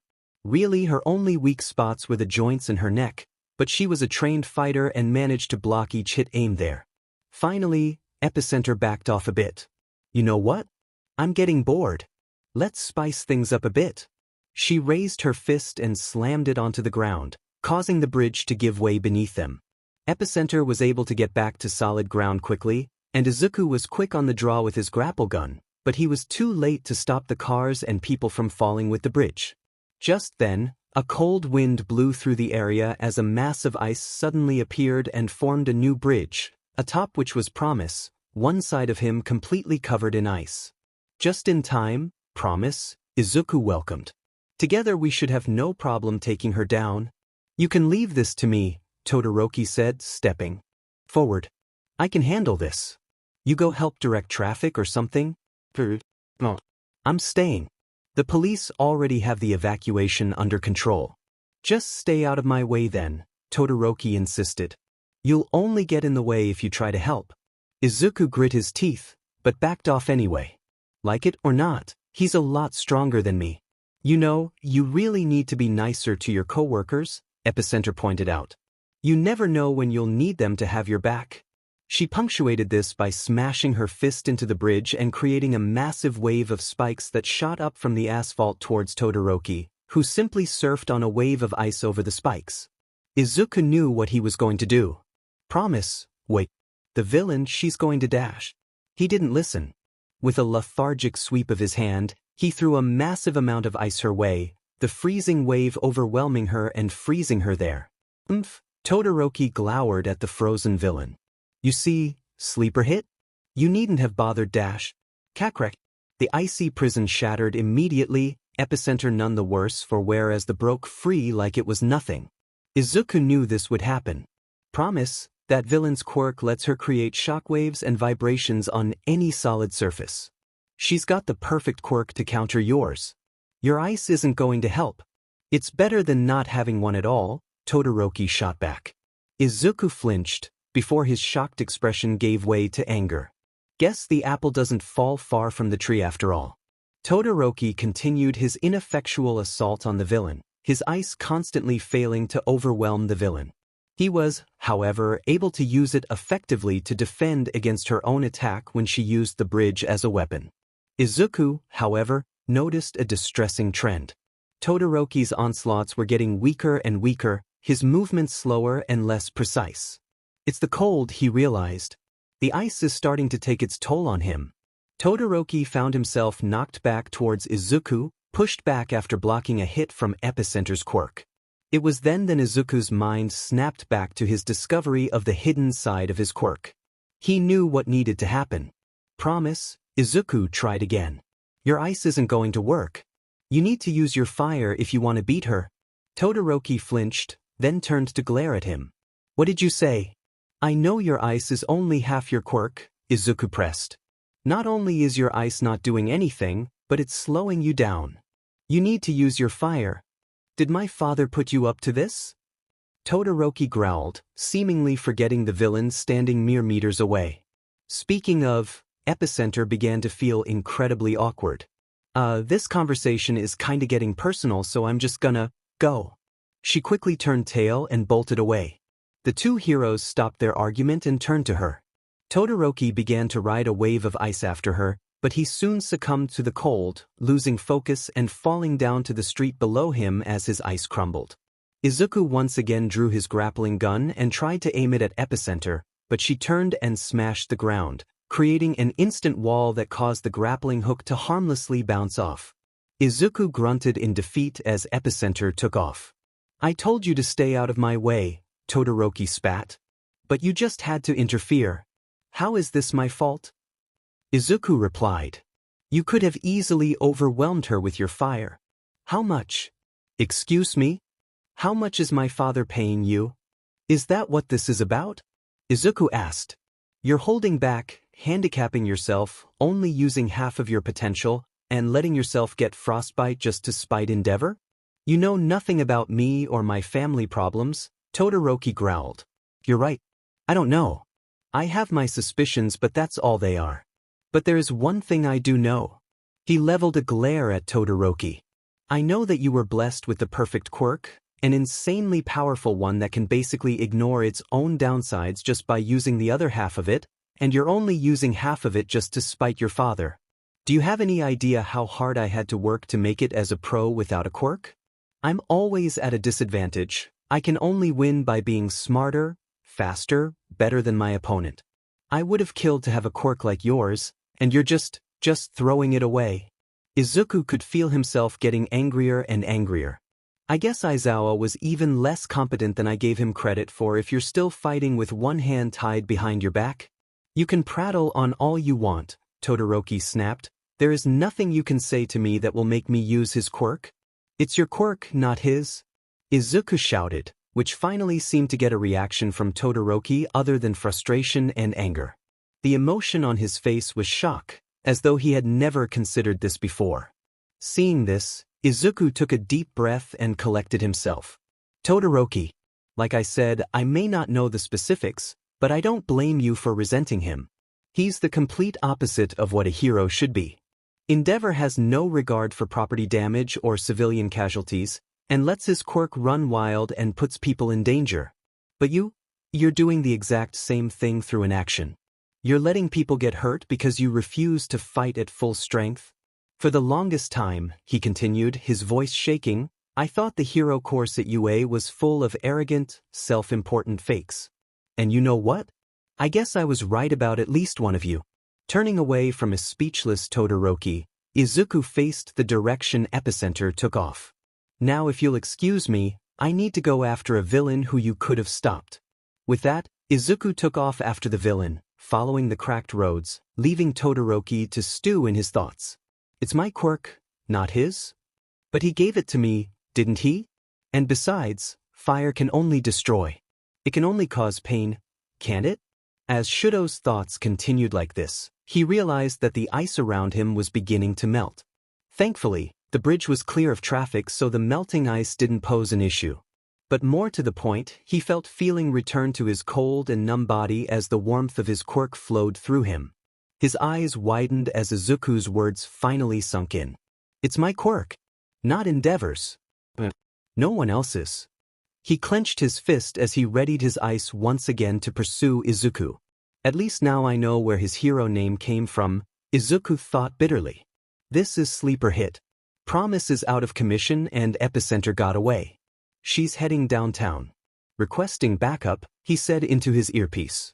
Sorry bro, Red Riot responded. We're still tied up with the villain breakout. Some of these guys were with the League and we can't spare anyone else. We'll send a message to evacuate the residential area though. Understood, Izuku said, cutting off the communication before whipping out his grappling hook and launching it at some overhead scaffolding, grateful he had something to swing from for once.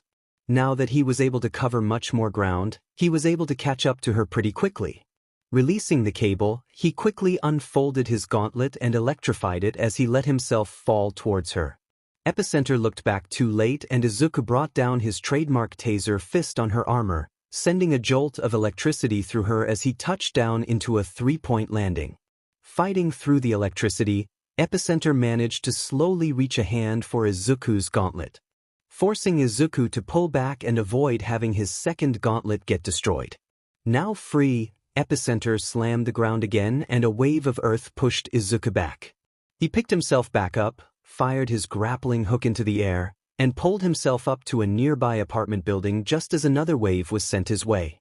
As Izuku prepared to drop down and make another attack, Epicenter ran towards the building and slammed her fist into it. The building began to shake, and Izuku's footing became a lot less stable. Finally, the building began to split apart and collapse, sending Izuku falling, only to find himself landing on a cold, slippery slide that gently brought him back down to ground level. On exiting the slide, he rolled into a landing and saw Shudo there, looking none the worse for wear. Back for round 2, are you? Epicenter grinned, her helmet cracked enough to show off her pearly whites. I don't think your ice is going to work any better than it did last time. I'd like to see you try and break this, Shudo fired back as he shot a wall of burning flames at the villain. He stopped it after only a couple seconds, but that was enough time for the metal costume Epicenter was wearing to heat up. Ow. Epicenter hissed as she quickly began freeing herself from her burning hot armor, the chest plate and gauntlets coming off, leaving her with a black tank top. Here, let me help you cool off, Shudo said as he once again enveloped her in ice. Izuku was worried she'd break out of it again, but when she didn't, Izuku's eyes widened in understanding. The armor helped resist the cold, but without it, she was starting to go numb from the frigid temperatures, slowing down her quirk massively. She was able to free one arm, but before she could do anything else, she quickly found it wrapped up and pulled by Izuku's grappling gun.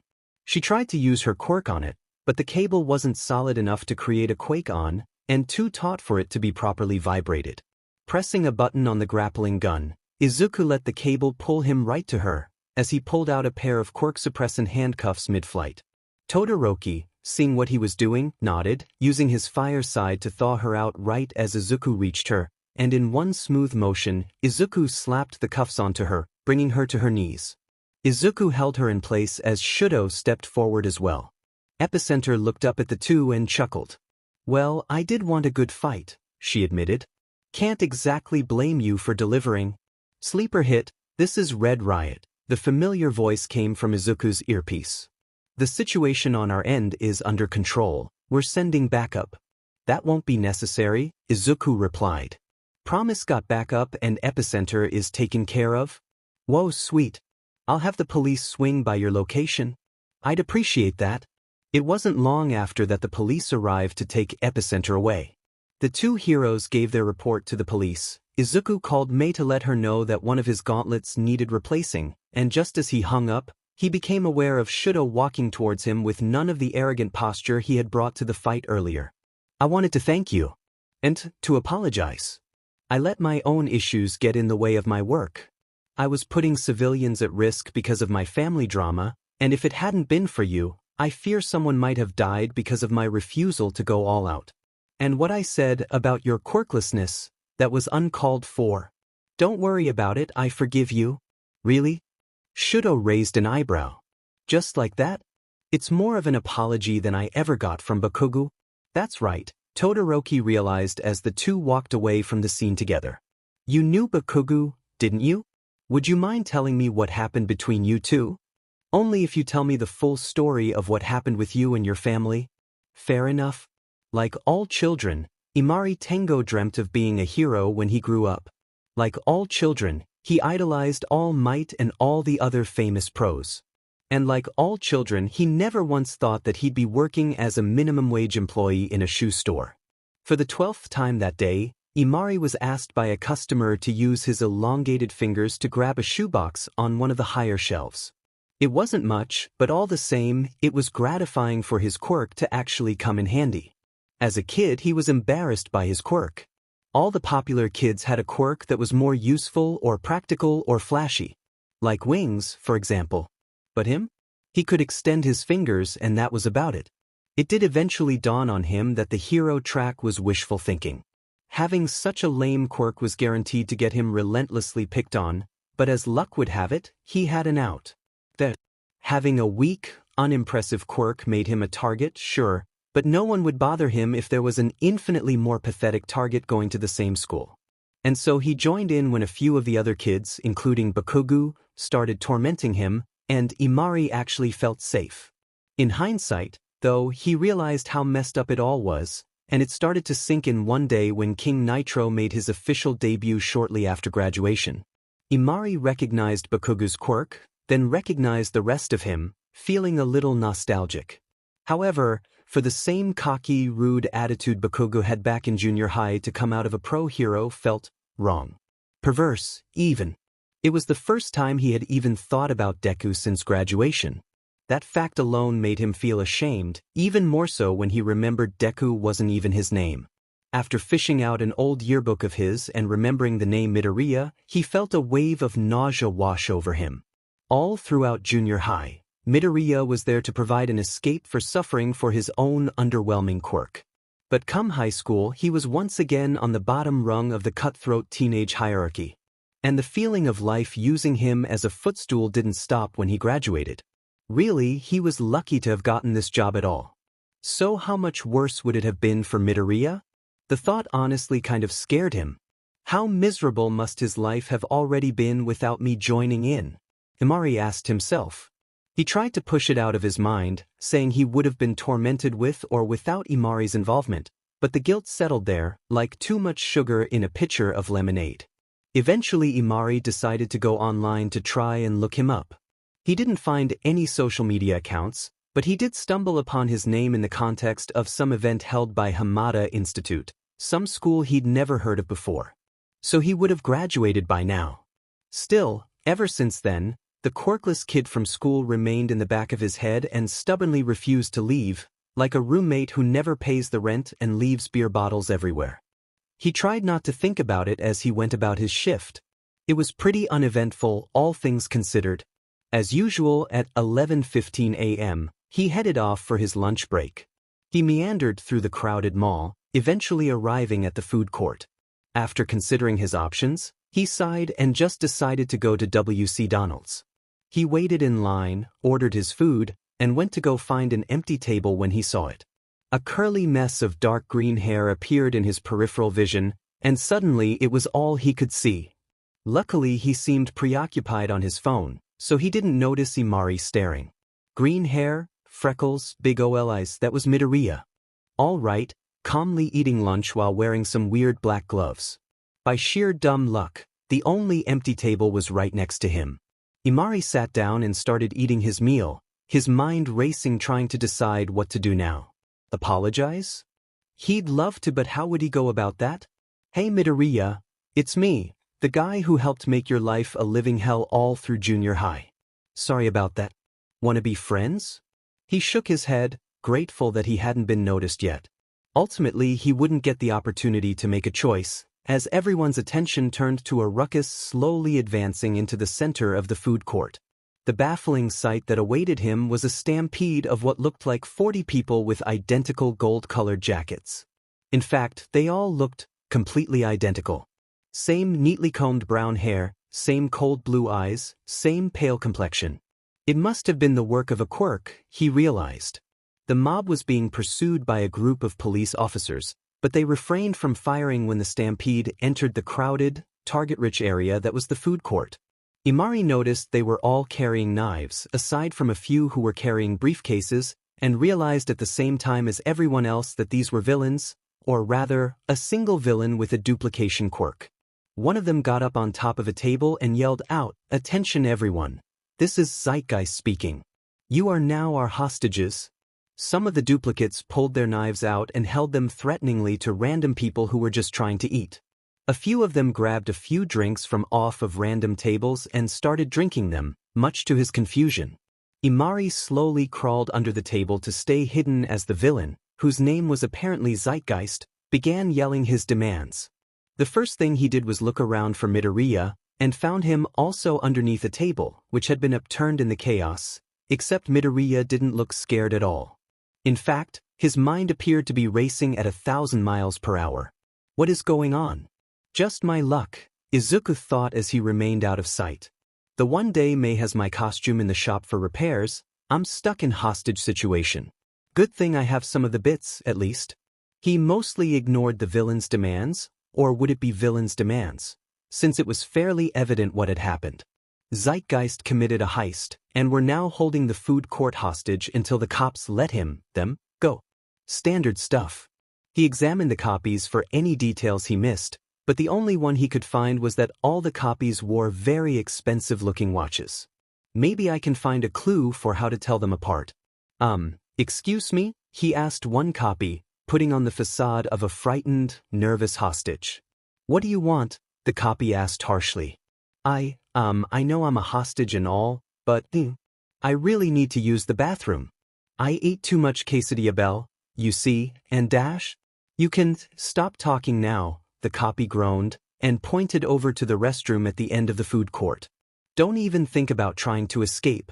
Thank you, Izuku said, taking a good look up and down the copy before he left, briefly pausing when he noticed the watch. It was a digital watch with a light green screen and the time displayed, very clearly, as 1:30 a.m. Interesting, Izuku thought as he went into the bathroom. Wasting no time, he went into a stall, stood up on the toilet, and pried off the ventilation duct above it before climbing up into it. He crawled through until he arrived at one duct that overlooked the whole food court. He slowly, quietly opened it and peered out of it. Reaching into his pocket, he pulled out a device May had made for him, basically a scope to zoom in on things from a distance. May designed it essentially to mimic her own quirk, which would help Izuku's hero work. Acting on a hunch, he zoomed in on one of the watches. It read 4:30 p.m. He zoomed in on another one. 6 a.m. Each and every watch had a different time on it. In fact, a few of them even had a different date on them, tomorrow's date, to be exact. Interesting, Izuku though, a theory taking shape in his analytical mind. He turned his attention to one copy in particular, holding a steaming cup of W.C. Donald's coffee. Time to go down and test my theory. Before he went back down the vent, however, he made sure to identify the one copy whose watch had the proper date and time. He walked out of the restroom, walking back to the main area as the copy from earlier glared at him. Once the copy wasn't looking anymore, Izuku slowly made his way over to the one holding the coffee, accidentally bumping into him. The coffee spilled onto the Zeitgeist copy's hand, eliciting a hiss of pain as the coffee burned his hand. He whirled on Izuku, who put his hands up. "Whoa, I'm sorry," he said, backing away, strategically moving towards the one he spotted earlier. "Watch where you're going," the copy growled before turning to another. "Why don't we start killing the hostages?" "Fine by me," one of them said. "The police aren't listening to our demands anyway." Izuku looked at that other copy's hand. It looked red and burned, in the exact same place the coffee spilled on the first copy's hand. Perfect.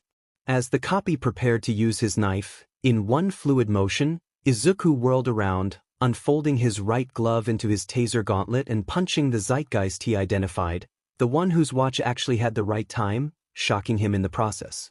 The electricity did its work, and it sent him to the ground, unconscious. And like a set of dominoes, the copies just kind of faded out of existence. Even their knives disappeared, though the cups some of them were holding remained in existence and dropped to the floor. One of the police walked up to Izuku as the other patrons breathed a sigh of relief. "Excuse me, sir," the policeman began. "What did dash?" Izuku responded by whipping out his hero license. "I'm pro-hero sleeper hit, officer," he said, completely missing the nearby bystander with the finger-extending Quirk, whose eyes went as wide as dinner plates. "I see," the officer said. "I wasn't sure if you were a vigilante or not, just had to be sure. If you don't mind me asking, how did you—" "You see," Izuku began, "that villain's quirk wasn't a duplication quirk like I originally thought. It was actually a low-power time travel quirk. If I'm guessing correctly, he can travel backwards 30 minutes, creating a duplicate of himself. He did this multiple times until he had a small army of himself. Guess that explains why so many of them were chugging coffee and looking really tired. They were awake for almost a full day. I was able to identify and subdue the original zeitgeist, which paradoxed the copies out of existence since in 30 minutes, he'll be in quirk-suppressant handcuffs and unable to go back." He finished giving his statement to the police, who began talking with some of the other hostages. Now that he was more or less alone, he sighed in relief that the situation didn't escalate. He went back to his table only to remember, oh yeah, it got knocked over when Zeitgeist stormed the place. He felt like weeping when he saw his lunch strewn over the floor. I can pay for you to get another one, if you like," a vaguely familiar voice said from behind him. Izuku turned and saw a familiar face he never thought, or hoped, he'd see again. Imari smiled nervously. "Hey Midoriya," he said, knowing there was no turning back now. "Imari," Midoriya said coolly. Nice to see you again. Wish I could say the same." Cold but fair. "So, you're a pro-hero, huh?" he asked, trying to make small talk. No response. Imari sighed. "Look, Midoriya, I just wanted to say that I dash." "Don't," Izuku cut him off. "Don't even start. You just want to get into my good graces now that I'm a pro," he snapped. "What?" "Whatever, I don't need this," Izuku grumbled as he walked off. But your lunch though." "Cram it?" Imari sighed in defeat as Izuku sauntered off, not bothering to look back. What did I think was going to happen? I helped make his life a living hell. What good is bribing him with food gonna do? On the plus side, his boss gave him the rest of the day off due to the attack. So that was kinda nice. "Here you are, miss," Imari said, handing the young woman a shoebox from the top shelf, as was his job. It was a pair of shoes themed around Uravity, having the same pink color scheme. The hero-themed shoes were easily the most popular shoes the store had in stock. Well, all except for King Nitro. Just a couple weeks after the mall incident, a massive controversy erupted about quirk discrimination at UA, and shortly afterwards there was an incident in Mizudafu resulting in King Nitro losing his license. After the woman thanked him and headed to checkout, he sighed. In hindsight, he was surprised Bakugo lasted that long. Their old schools had clearly given him a free pass due to being quirk-centric, and as such, Bakugo never grew out of the mindset that the rules didn't apply to him. Guess if UA couldn't fix that about him, they got what was coming to them. "Excuse me?" a voice behind him said. "You wouldn't happen to have any red boots around here, would you?" Imari responded as he turned to face the customer. "That's an odd Reku Midoriya?" There he was, the same guy who saved him and then told him off. "Yeah, it's me." "Look, Midoriya, Imari began. Midoriya didn't interrupt him this time, so he took that as his cue to continue. I'm really, truly sorry about how I treated you. I was trying to avoid getting picked on for my own lame quirk, and I mean, that's no excuse. I was messed up. I should never have done any of that to you.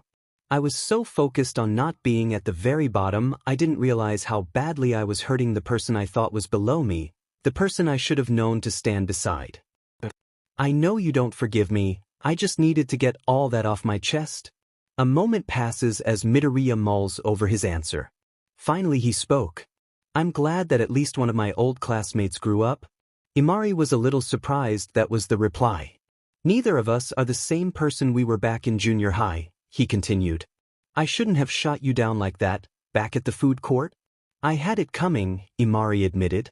That you did, Imari. But you know what, a lot's happened in the past week or so and I have a lot of peace to make. Imari finally dared to get his hopes up.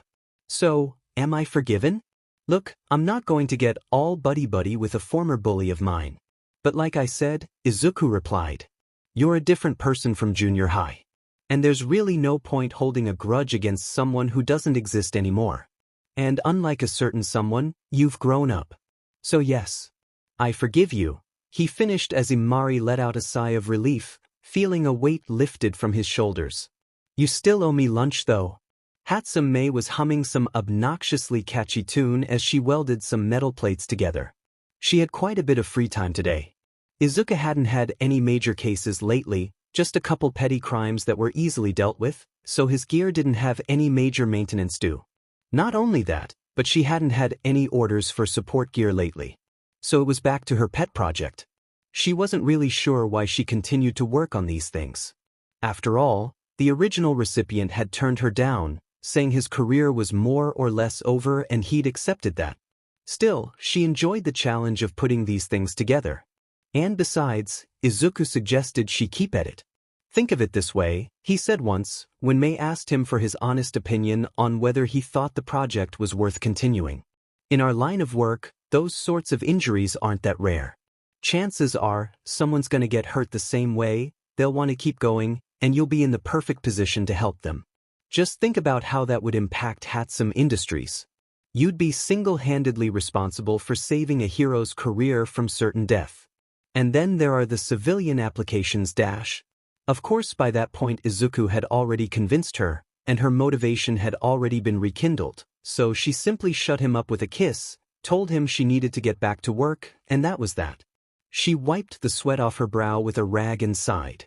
It was exhausting, the programming difficult to figure out, and the assembly a nightmare, but it was finished. Izuku was right, even if her original idea wouldn't come to fruition, there was no way there wasn't a market for. Cat loves food, yeah. Cat loves food, yeah. On hearing that familiar ringtone she moved the rag to her left hand and picked up her phone. You've reached Hatsume Industries. How can I direct your call? I'm sorry, I could have sworn this was your personal number. Oh, Tensei, she said, recognizing the voice. It is, I just greet everyone like that. What's up? It's Tenya, the retired pro explained. He woke up from his coma this morning. On the day of the Hell class's first sports festival, Ida Tensei, aka the pro hero Ingenium, was attacked and paralyzed by the hero killer. Shortly afterwards, during the class's internships, his younger brother and hero-in-training Ida Tenya went AWOL to hunt down the hero killer and avenge his brother. Not only did he fail to stop the hero killer from murdering another pro-hero, native, but he himself was heavily injured. He nearly died from the blood loss alone, but in addition, Stain did severe damage to the young man's spine. The only things preventing him from ending the student's life right then and there were the nomes sent by the League of Villains to attack the city. Miraculously, Ida survived, but by the time he was found and given medical attention, he had already slipped into a coma, where he remained for 4 years.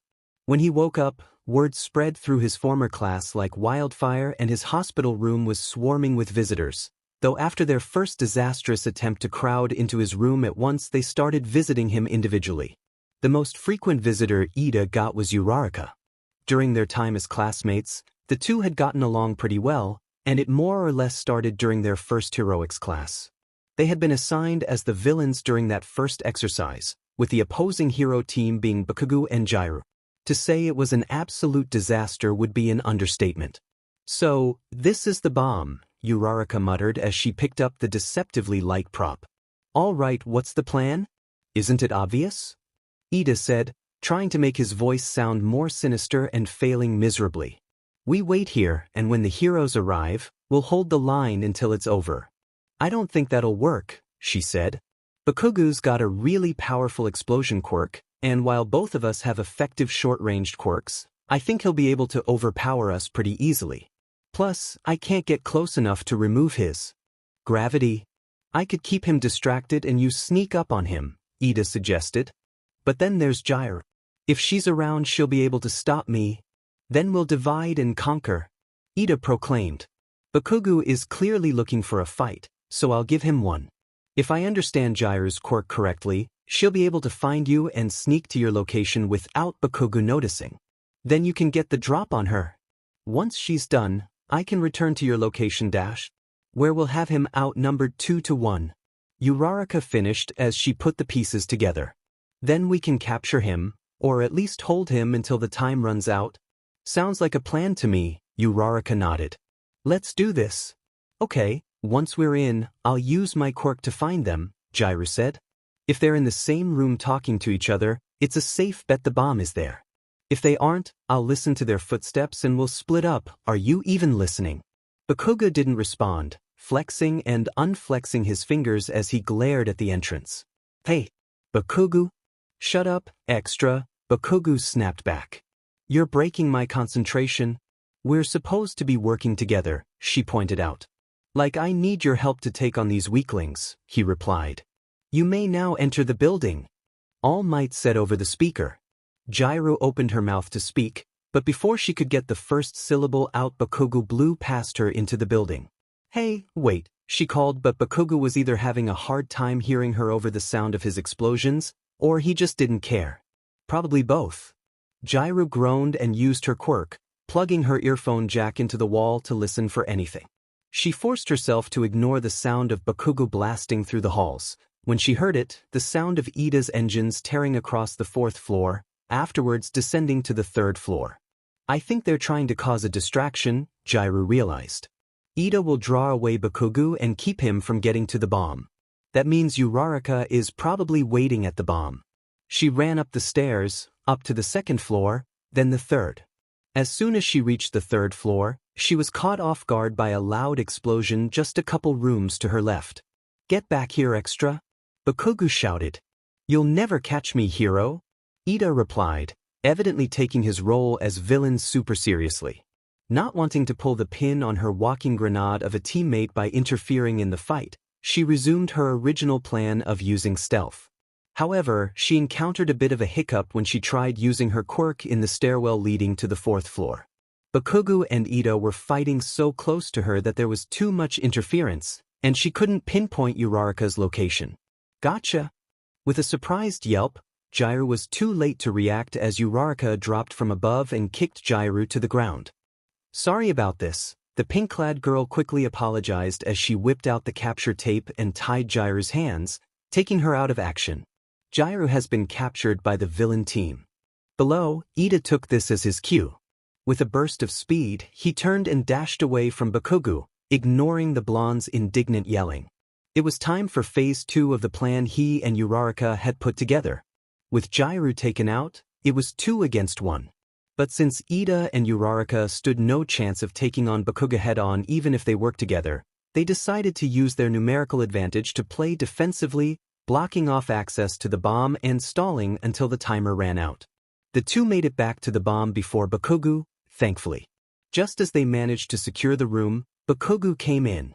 With a growl, he tried to force his way into the room, but Ida managed to force him back out by charging at him at top speed, not giving him a chance to react before the blonde was thrown across the hall. He got up and tried again, trading blows with his armored opponent, his gauntlets protecting him as he struck Ida's armor. He let out an explosion that knocked Ida down, and he made a mad dash for the bomb. Suddenly, he found himself unable to move and realized he was floating. He turned his head once he figured out which way was up and saw Uraraka. Seeing red, he prepared another explosion, but since he was still weightless, he wound up propelling himself in the complete opposite direction from where he wanted to be. Release! Uraraka touched her fingers together as Bakugo rocketed away, landing hard and skidding a fair distance away. Ida was all ready with the capture tape, but Bakugo used his explosions to launch himself back up and land another punch on Ida, who barely had time to block. However, Bakugo quickly realized that the bomb was no longer in the room. Uraraka had made the thing weightless so she could carry it at a full sprint down the hall. What's more, Ida had blasted off to join her, having realized that getting the capture tape on Bakugo was a futile endeavor. They resolved to keep playing defensively and run out the timer. Bakugo picked up on this fact. Four Eyes wasn't the worst at hand-to-hand combat, but they both knew in a protracted fight, Bakugo would win eventually. A grim smile came to his lips as he planned his next move. If I have it right, we just need to hold out for a couple more minutes, Uraraka said. We just need to keep him from getting in until then. Just then, Bakugo confidently strode towards the room which now housed the bomb. Hey, extras. I'm gonna win this right here, right now. Yeah right, Uraraka shot back. No way we're gonna let you in here. Who said anything about me coming in? He retorted. He held up one of his gauntlets. Thing about my quirk is that it comes from my sweat. These gauntlets here store up all the excess for me to fire off later, he explained. And I've had a lot of time to work up a good sweat. He grabbed the pin on his grenade-shaped right gauntlet and pulled it out. Bakugo, stop. Do not fire your gauntlets. You could seriously injure Dash. Unfortunately, All Might didn't get to finish his warning. Kirkum. And Uraraka groaned as she sat up. She blearily took note of where she was and remembered that she was in Recovery Girl's office, laid down on a bed. Oh right, she looked around and saw Ida, similarly incapacitated, on another bed that had been wheeled in. The sun was starting to set, resulting in a reddish glow filling the room. Good to see you're awake, dearie, Recovery Girl said pleasantly. Once your friend here wakes up I just need to look you both over a bit and then you can go. Here, have a gummy. Uraraka nodded as she took one. Oh, and congratulations on your victory. Huh. Uraraka reacted with a start. We won? But how did we dash? On a technicality, yes, but you still won. If that had been a real scenario, then where would Bakugo's actions have led? Uraraka's eyes widened in realization. Letting off such a massive explosion in the same room as a nuclear warhead would be the literal worst thing to do in that scenario. No wonder he'd gotten disqualified. I saw the footage. You and your friend played your parts perfectly, Recovery Girl continued as they heard a stirring from the other side of the room. Ida sat up and opened his eyes slowly. After Recovery Girl had made sure they healed properly and filled some forms, they were free to go. The two were the only students left in the building, so it was just the two of them walking to the train station. You did a great job today, Uraraka said, not wanting to walk in awkward silence. As did you, the taller bespectacled boy replied. I fear that I didn't get into character as well as I would have liked, but it was an enlightening experience. To see such a situation from the perspective of the villain has done wonders to make us more familiar with a villain's mindset, a skill which will greatly benefit us as heroes. That must be the true hidden genius of this test. Uraraka giggled, knowing full well All Might literally just drew names out of a hat, but said nothing. After their ordeal at Bakugo's hands, she'd let him have this. I think we work pretty well together, you know, she asked. I couldn't agree more, Uraraka-san, he replied as they arrived at the station and had to part ways. You can just call me Ochako if you want. All right, I'll see you tomorrow. Same to you. I can't wait to train alongside you, Tenya. And so here they were now, catching up like old friends in a hospital room 4 years later. Wait, how many classmates wound up in the top 50? Ida asked incredulously. He had just returned to his hotel room after a session of physical therapy, and Uraraka had just dropped in for a friendly visit. I know, it's kind of insane, but it makes sense, Uraraka replied. Those villains from the USJ came back in force, and they wound up being the real deal. Indeed, the League of Villains was an annoying thorn in the Hell class's side throughout their time at UA.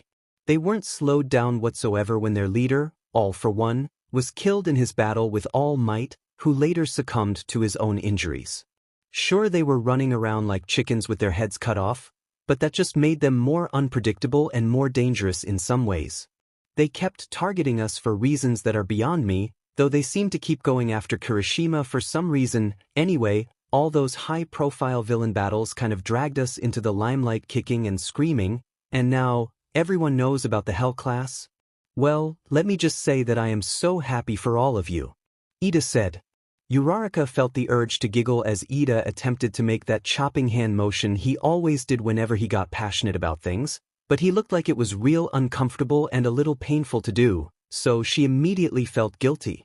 Muscle memory shot, huh? Indeed. Physical therapy has been an ordeal. The two sat in silence for a moment before Uraraka asked another question. Do you think you'll go back to UA once you recover? The question confused him. Aren't I expelled? He asked. I disobeyed direct orders from the hero I was interning with, ran off on my own after a villain during a crisis, and tried to kill him. Why wouldn't Aizawa expel me? Funny story, we asked Aizawa the same thing. He said he didn't want to make it official until you were conscious enough to answer for your actions. But since he doesn't teach at UA anymore, that's no longer an issue. Aizawa-sensei is no longer at UA? Ada asked, surprised. Why not? Oh wow, you mean I never told you about Sleeper Hit? Uraraka gasped. Who's that? A villain? The opposite, actually. He's a pro-hero. Remember that green-haired kid from the first day? The one who failed the Quirk test? The one who dashed. The one who saved you from the zero-pointer, Ida realized in awe. When the ground started shaking and the massive robot appeared, Ida did the thing that most sane people would do, run in the opposite direction. Of course, he was not most people. He was applying to train to be a hero, which is also not most people. But Present Mike had made it perfectly clear, there was nothing to be gained from taking the thing on. So he ran. Most of the other examinees had the exact same idea, running for dear life. But in the corner of Ida's peripheral vision, he saw a green blur dash in the opposite direction of the crowd.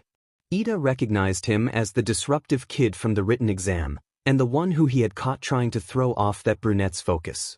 Whatever is his damage? He thought to himself, until he traced the green boy's path and realized where he was running and why. Trapped beneath rubble, directly in the path of the hulking tank, was that aforementioned brunette. Is he? He shook his head. No way is he going to try to take on the zero-pointer. He was correct, at least at first. Midoriya Izuku had no intention of going up against a massive building-sized robot with nothing but a grappling hook and a dream. He fired said grappling hook, assembled from spare parts he found cleaning up Dagoba and with the help of a tutorial he found online, and swung over one of the many light poles that lined the fake city and swung towards her. He quickly landed near her and bent down to try and lift the rubble pinning her legs. Artie, your quirk is zero gravity, right? Can you use it on the rubble? Can't, she weakly managed. Broke one of my fingers, my other hand is stuck too. I getcha. He scanned the area. He looked at her, then the rubble, then the zero-pointer, and got an idea. But just sit tight. He jammed the prongs of the grappling hook underneath the rubble trapping Uraraka's legs, took the other end in his hand, and both Uraraka and Ida both watched with a mix of fascination and horror as he ran directly towards the zero-pointer. If I'm going to get the leverage I need for this plan to work, I'm gonna need height. But I can't throw the hook while it's attached to that piece of rubble. The only way I'm getting the momentum I need is to climb up the zero-pointer. Silently thinking about how grateful he was for learning parkour along with his cleanup of Dagoba Beach, he scaled the sides of the robot's massive legs. The hulking behemoth took no notice of the ant trying to climb it, and when Izuku had enough height, he targeted the nearest light pole and kicked off, pressing a button on the grappling hook and withdrawing the slack as he fell. The cable went taut over the light pole and yanked hard on the rubble, Izuku's weight and falling speed producing enough force to lift the debris off Uraraka. It didn't keep it in the air forever, but it lifted it up enough that Uraraka was able to scramble away. Once it fell back down and Izuku retracted the grappling hook, he ran like crazy, using the hook to make his getaway, since it was faster than running. However, as he swung into the air via one of those light poles, Izuku's heart stopped as he heard a snap. The cable of his grappling hook immediately went slack as it detached from the grapple gun. followed by a couple of key parts that held it together. Izuku cursed himself for putting too much strain on a homemade device made out of literal garbage, and helplessly started plummeting to the ground, bracing himself for the inevitable impact. Said impact felt a lot more like a hand slapping him, and he was more surprised when the sudden loss of momentum didn't break every bone in his body, and he just realized that Uraraka had used her quirk on him to stop his fall. "Time's up," Present Mike shouted over the loudspeaker. The massive robot slowed to a stop as Uraraka hunched over and started throwing up. Ida just watched on in admiration. If this had been a real battle and not an exam, he might have done the same thing. He would later kick himself for that line of thought when he got his acceptance letter and learned about rescue points, but that's neither here nor there. Yeah, he enrolled in another school and he wound up being a pro hero and… "Hey, are you okay?" Uraraka asked, concerned, noting that Ida had gone quiet. Ida sighed. "I don't think I ever apologized to him," he said. "I misjudged his actions at the entrance exam and singled him out in front of everyone, when he was the only one who saw the test for what it was, and I didn't have the chance to talk with him before he was expelled." "Well, I'm sure he barely remembers," she said, before reconsidering. "Either that or he's been harboring an obsessive grudge all this time." 50-50 shot? "I see." They remained in silence for a bit. "In answer to your question," he said finally, "I would like to resume the hero track, but I can't. Even after physical therapy is done, it would take me years to get back to where I was. All the years' worth of muscle memory for controlling my quirk is gone. There's no way I'll be fighting fit in any realistic length of time." Before Uraraka could reply, someone else barged into the room. "Hey, is this the right room?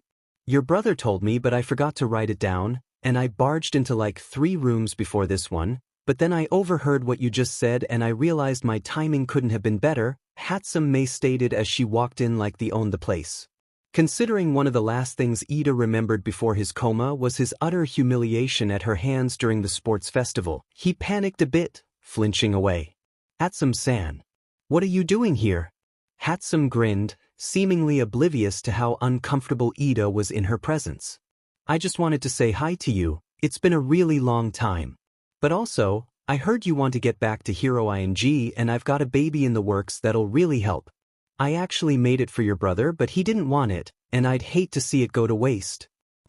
I think I'll pass on that," Ida said nervously, not wanting to be subjected to any more of her babies in his condition. "Oh, don't worry," she said, her tone softening a little. "There won't be any explosions or anything, I promise. That's a Hatsume Industries guarantee." Ida looked over at Uraraka. "Hatsume Industries? Yeah, it's a thing now." "I see. Hatsume-san, I appreciate the offer, but after what happened at the sports festival dash." "Oh, right," she said, remembering. "I getcha. Don't worry, I'm not going to use you as advertising this time. When I first designed it for your brother, I wanted to use this baby for publicity to get my support company off the ground. But he turned it down, but said he'd pay me to design it for you, so I kept working on it and it just felt wrong of me to take advantage of you like that again. That, and I don't really need the free advertising anymore.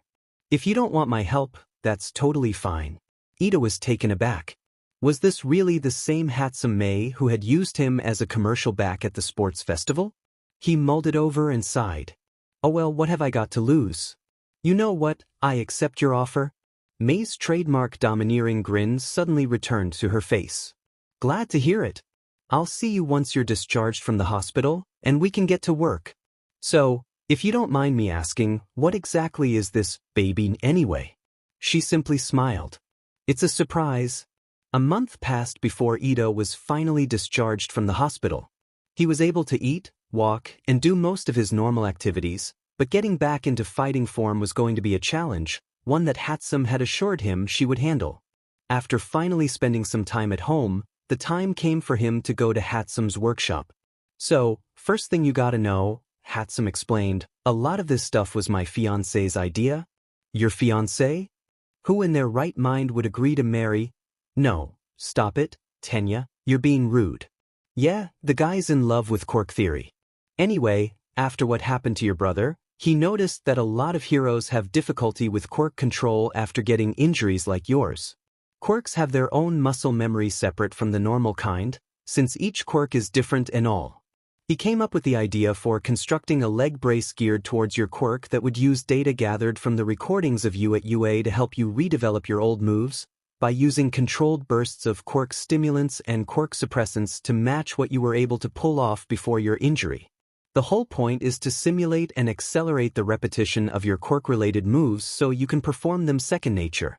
She reached under her desk and pulled out a pair of devices that, indeed, looked like they would fit around Ida's legs and knees, with openings designed to match his exhaust pipes. There was some wiring and gadgetry on the inside. I just need to install the algorithm I programmed into this thing, put it on, and... The door to the workshop opened and in walked in a bruised but otherwise energetic Izuku. There you are, May. I heard he finally got discharged. That MLA copycat took all week to deal with, so I missed. He saw Ida there, and the two made eye contact.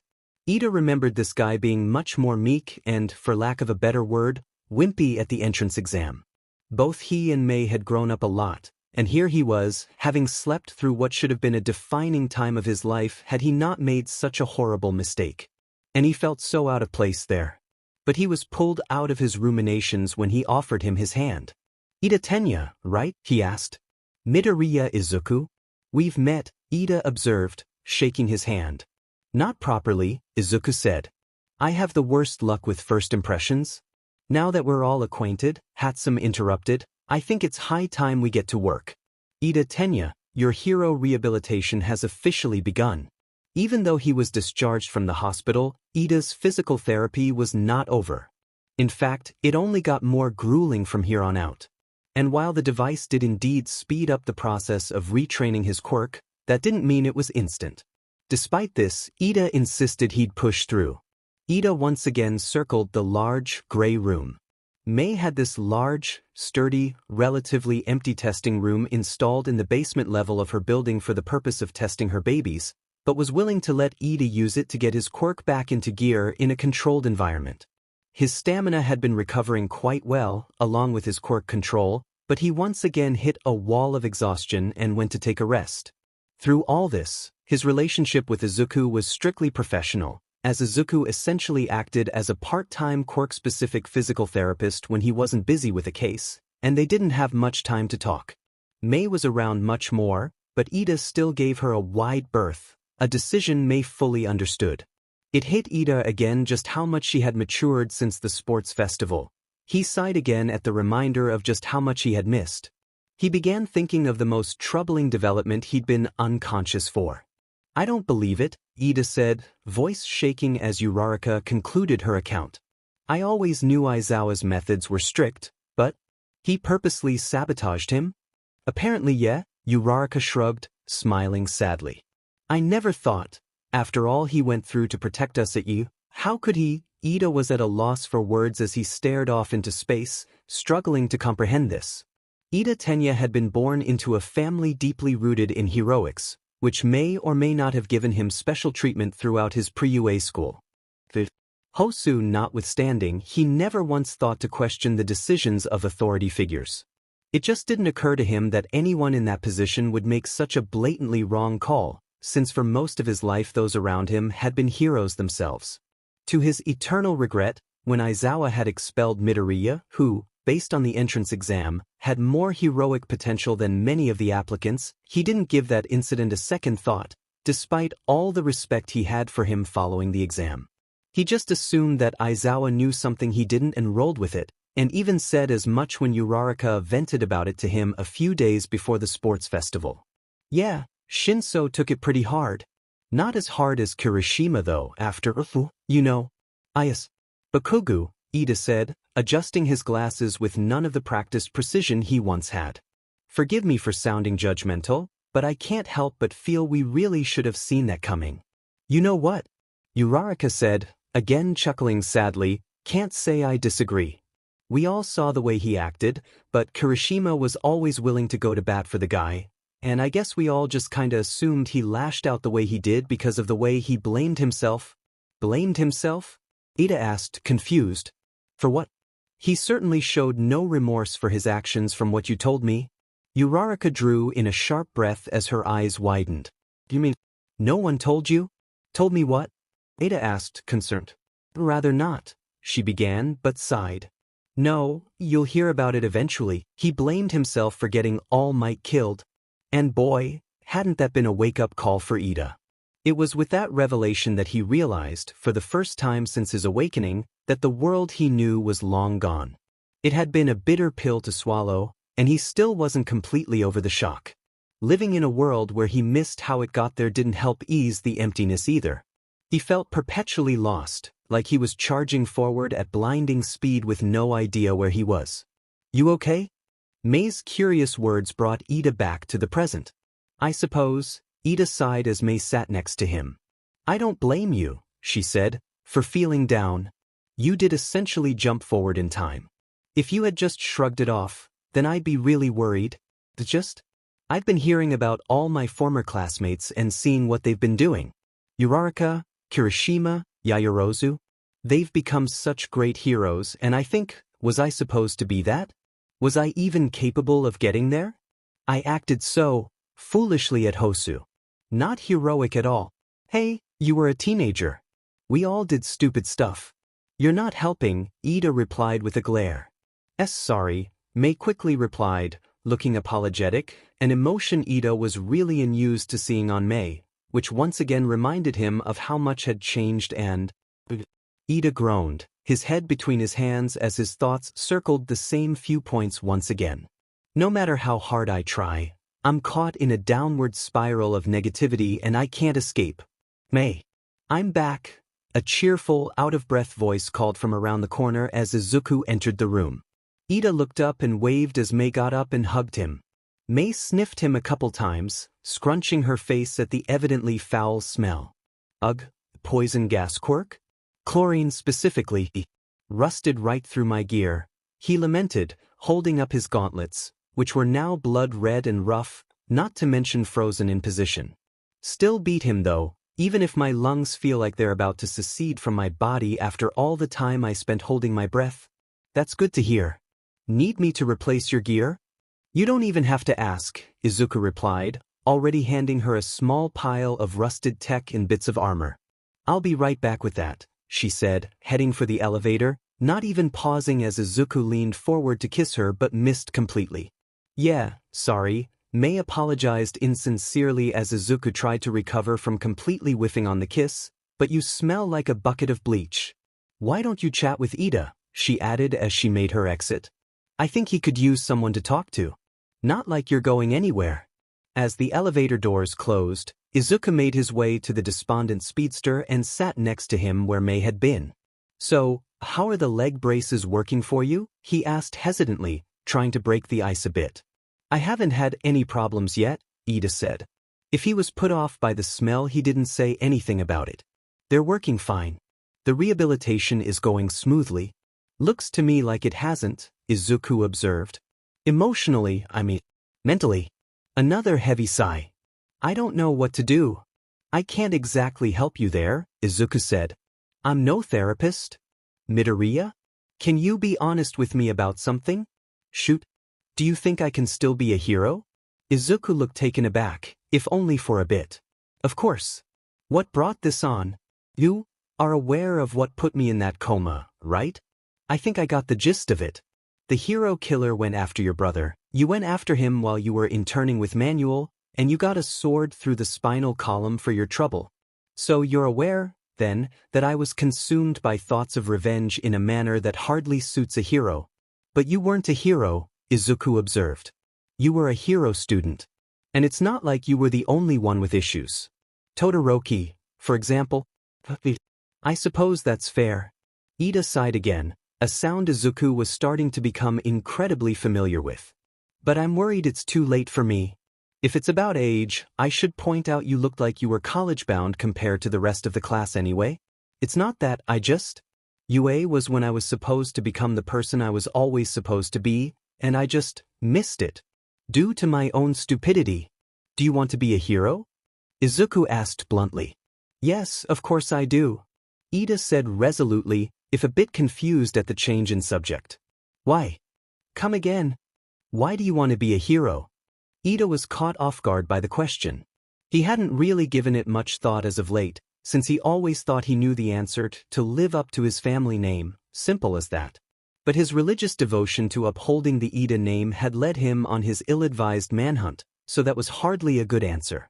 All it had done was lead him to make the worst mistake of his life, and it was all he could do to wait. I suppose, Ida answered experimentally, I want to redeem myself from my actions. Izuku gave a genuine grin. I have heard so many worse reasons than that. Hold on to that, he said. You messed up royally, there's no getting around that. But don't let it weigh you down. Use it as fuel. Even if you can't forgive yourself just yet, if you've realized you made a mistake in the first place, you're already leaps and bounds above someone I know who shall remain nameless. And besides, he added, his expression falling a bit, I've had my share of mistakes as well. Not anywhere as severe as yours admittedly, but I was really bitter and mistrusting for the longest time and I constantly pushed people away. I'm trying to do better. I'm already a hero, and I'm still trying to do better. So I don't think you have anything to worry about. But, you're all so far ahead of me. This isn't a race, Izuku continued. And even if it was, you haven't lost, you've just been moved to a different track. What I'm trying to say is, it's not too late to course correct. Neither of them was totally sure when Izuku stood back up and began talking louder. If you keep striving towards your goal of feeling forgiven, then one way or another, you'll become the hero we all know you can be, because whether you believe me or not, you can be a hero. There was silence between the two of them as Izuku blinked. He wasn't totally sure where that came from, but looking at Ida, it seemed to have worked. Thank you, Ida said, for your kind words. You're a capable speaker, Midoriya, if I do say so. I half expected those words to come out of all might. Izuku scratched the back of his head, flattered. Yeah, well, his ability to give people hope was what made me want to be a hero in the first place. Izuku's phone buzzed and he took it out of his pocket. Oh, sorry to cut it short, Izuku said, but the agency needs me for something. I understand, Ida nodded. Thank you again for your encouragement. Anytime, Izuku replied, grinning widely as Ida was nearly blinded by his smile. It's what heroes do. Even though he had been reassured over and over again he was fine, Ida still felt out of place as he walked up to the exam. Now, Nezu had talked to Ida at the tail end of his rehabilitation to explain his situation. Even though he had been admitted to the school once before, Nezu told him he needed to prove that he was in fighting shape once again. Retaking the exam wouldn't be a possibility because if he knew about rescue points going in, it would defeat the entire purpose of the exam. His only option was the recommendation exam. Luckily for him, Uravity, Sleeper Hit, and a couple other former classmates were willing to get him in. His situation was no surprise to UA, since the Ida family had been working things out with the school for months now. You're not still worrying, are you? Uraraka asked as Ida looked up at the intimidating structure that was familiar, yet terrifying all the same. No, Ida assured her. I never thought I'd get a second chance at this, or that I'd need one in the first place. The brunette patted him on the shoulder, careful to not let all 5 fingers touch. I have faith in you, she said. You made it once, you can make it again. I suppose you're right. He adjusted his glasses. Even though his quirk hadn't completely returned to the way it was before his injury, he was able to hold his own sparring against Uraraka. If he could last against a pro, even one relatively new like her, he could make it through UA. Right then. I'll be back, he said. I'll be cheering you on, Uraraka smiled. Me, Midoriya, Hatsume, Kirishima, Yaoyorozu, we're all rooting for you and we can't wait to work alongside you. It's gonna be a long 3 years for us, that's for sure. I'll try not to keep you waiting too long, Ida said, allowing himself a smile before he turned to walk into the testing center. The nervousness faded almost completely because no matter what happened, he had good friends in his corner. And that was more than enough to keep him going. Hi, welcome back guys. This is your friend, the Iron Fanfics. Back with amazing